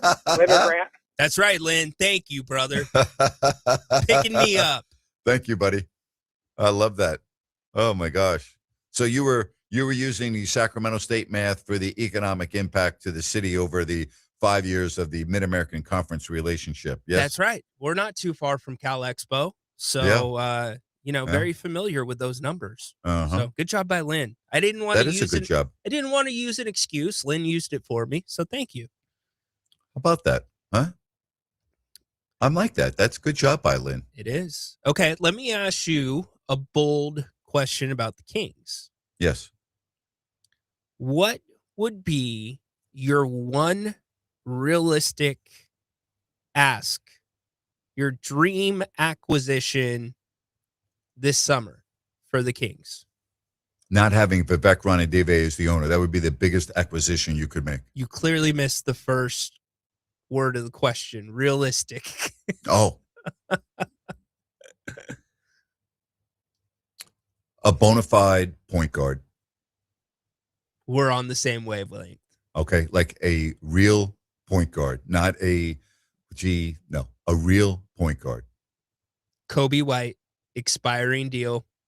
Yep. But why would Charlotte not want him back? Good question. They will, I believe they have bird rights. Yes. Why would they not want him back? You definitely do. He's kind of their Malik Monk, to be honest with you. Yeah. So, but I don't know, like if you would have done this in reverse and the Kings came over the top with the Schroeder offer to Kobe White, like, okay, I get it. How are they going to do that? They can't, but you just don't know what's going to happen. I mean, Scott Perry clearly, and I agree with him. Now, there really is no other answer about going over the cap in Sacramento because it hasn't been done in over 20 years. It's not happening. But yeah, it's going to come down to Domas, Grant. I mean, can you really circle anything else on the roster? There's no way I see Domas being a Sacramento King past the draft or past NBA free agency. I don't see it happening. He's going to get moved. I'd be shocked, not surprised. I'd be shocked if he doesn't. It would be really great if the Kings could get, if that is the route, it would be great to be the ones that are kind of getting ahead of it rather than being towards the back of it. Mm-hmm. Kind of like the Hawks did with Trae Young, per se. I like teams that aren't reactionary, and a lot of things have been reactionary. So you asked me realistic point guard, legitimate point guard. Yep. You know? All right. Again, 916-779-0929. All right. We are officially in overtime. We're in overtime, huh? Yeah. So do we get compensated for overtime or no? Ooh, good question. As long as it's okay. not coming out of my pocket. Yeah. We're good. I'm okay to give the station an extra 10 minutes. I'm ready for that. I'm good. They've been good to us. We're good to them. We're ready to roll. Yes. Could do another two. You know what? We could do another. Let's do another hour. 6 o'clock. We are doing an hour. You'll hear my voice and your voice until 7 o'clock. Yeah. Oh, how do you think Jaden McDaniels is going to react to being the number one on the scout tonight? That to me is kind of the big key of whether the T-Wolves can get through. I just don't see it. I think they're already gearing up for Game 6 on their home floor. And I think that if you're Chris Finch, I think you're coaching the team accordingly. You're not extending your players tonight if this game gets out of hand early. You're just not. I did not seek out the reports on Edwards. Is he out for the series? Yes, he's going to be out for the series. He does not have a torn ACL, okay? But his absence is going to be, they're listing as up to several weeks. So he does not have a ligament tear, but the report is out weeks, okay? The report is multiple weeks with a hyperextended left knee and a bone bruise. But again, no ligament damage, and that is very, very good news. Yeah, it is. Was it the same knee that he was playing through already? I don't know the answer to that. Okay. But this is the same scenario that we're already going through that we witnessed last year in the playoffs with a lot of players getting hurt. Another Achilles. And Dante DiVincenzo, 79 seconds into the game.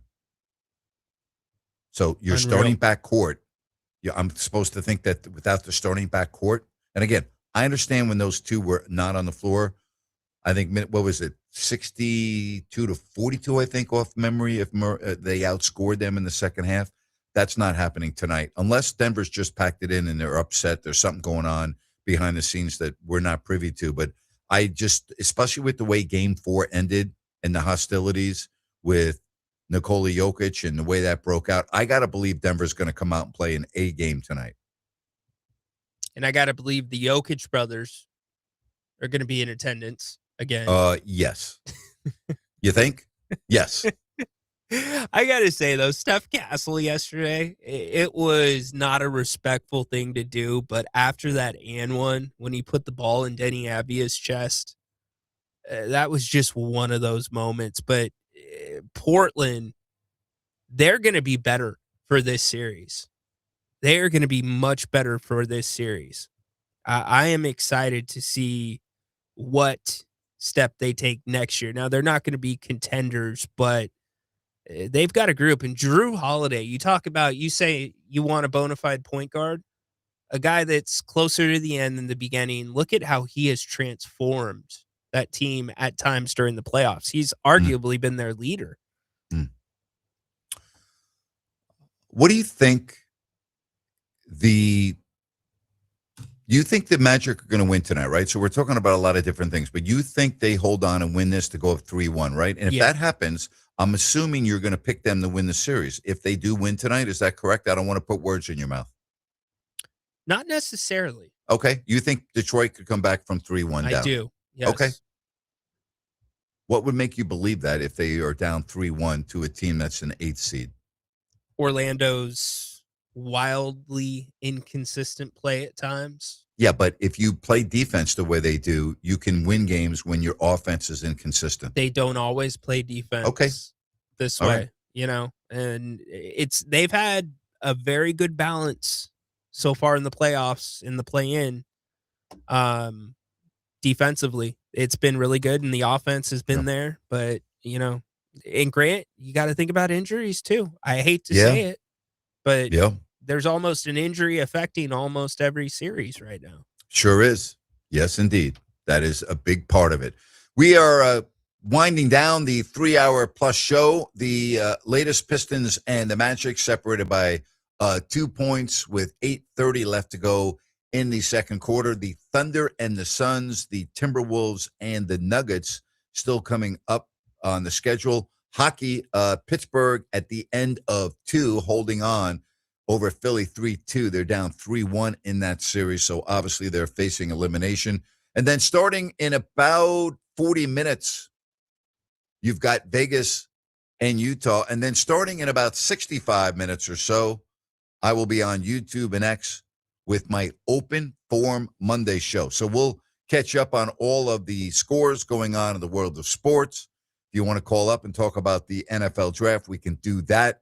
That is all coming up tonight at 7 o'clock. And, of course, at 6 o'clock, we replay the first hour of today's show. Tomorrow, we are going to talk with Sean Salisbury. Wednesday, Olden Polynice. No show on Thursday, no show on Friday. We'll go network, so keep that in mind.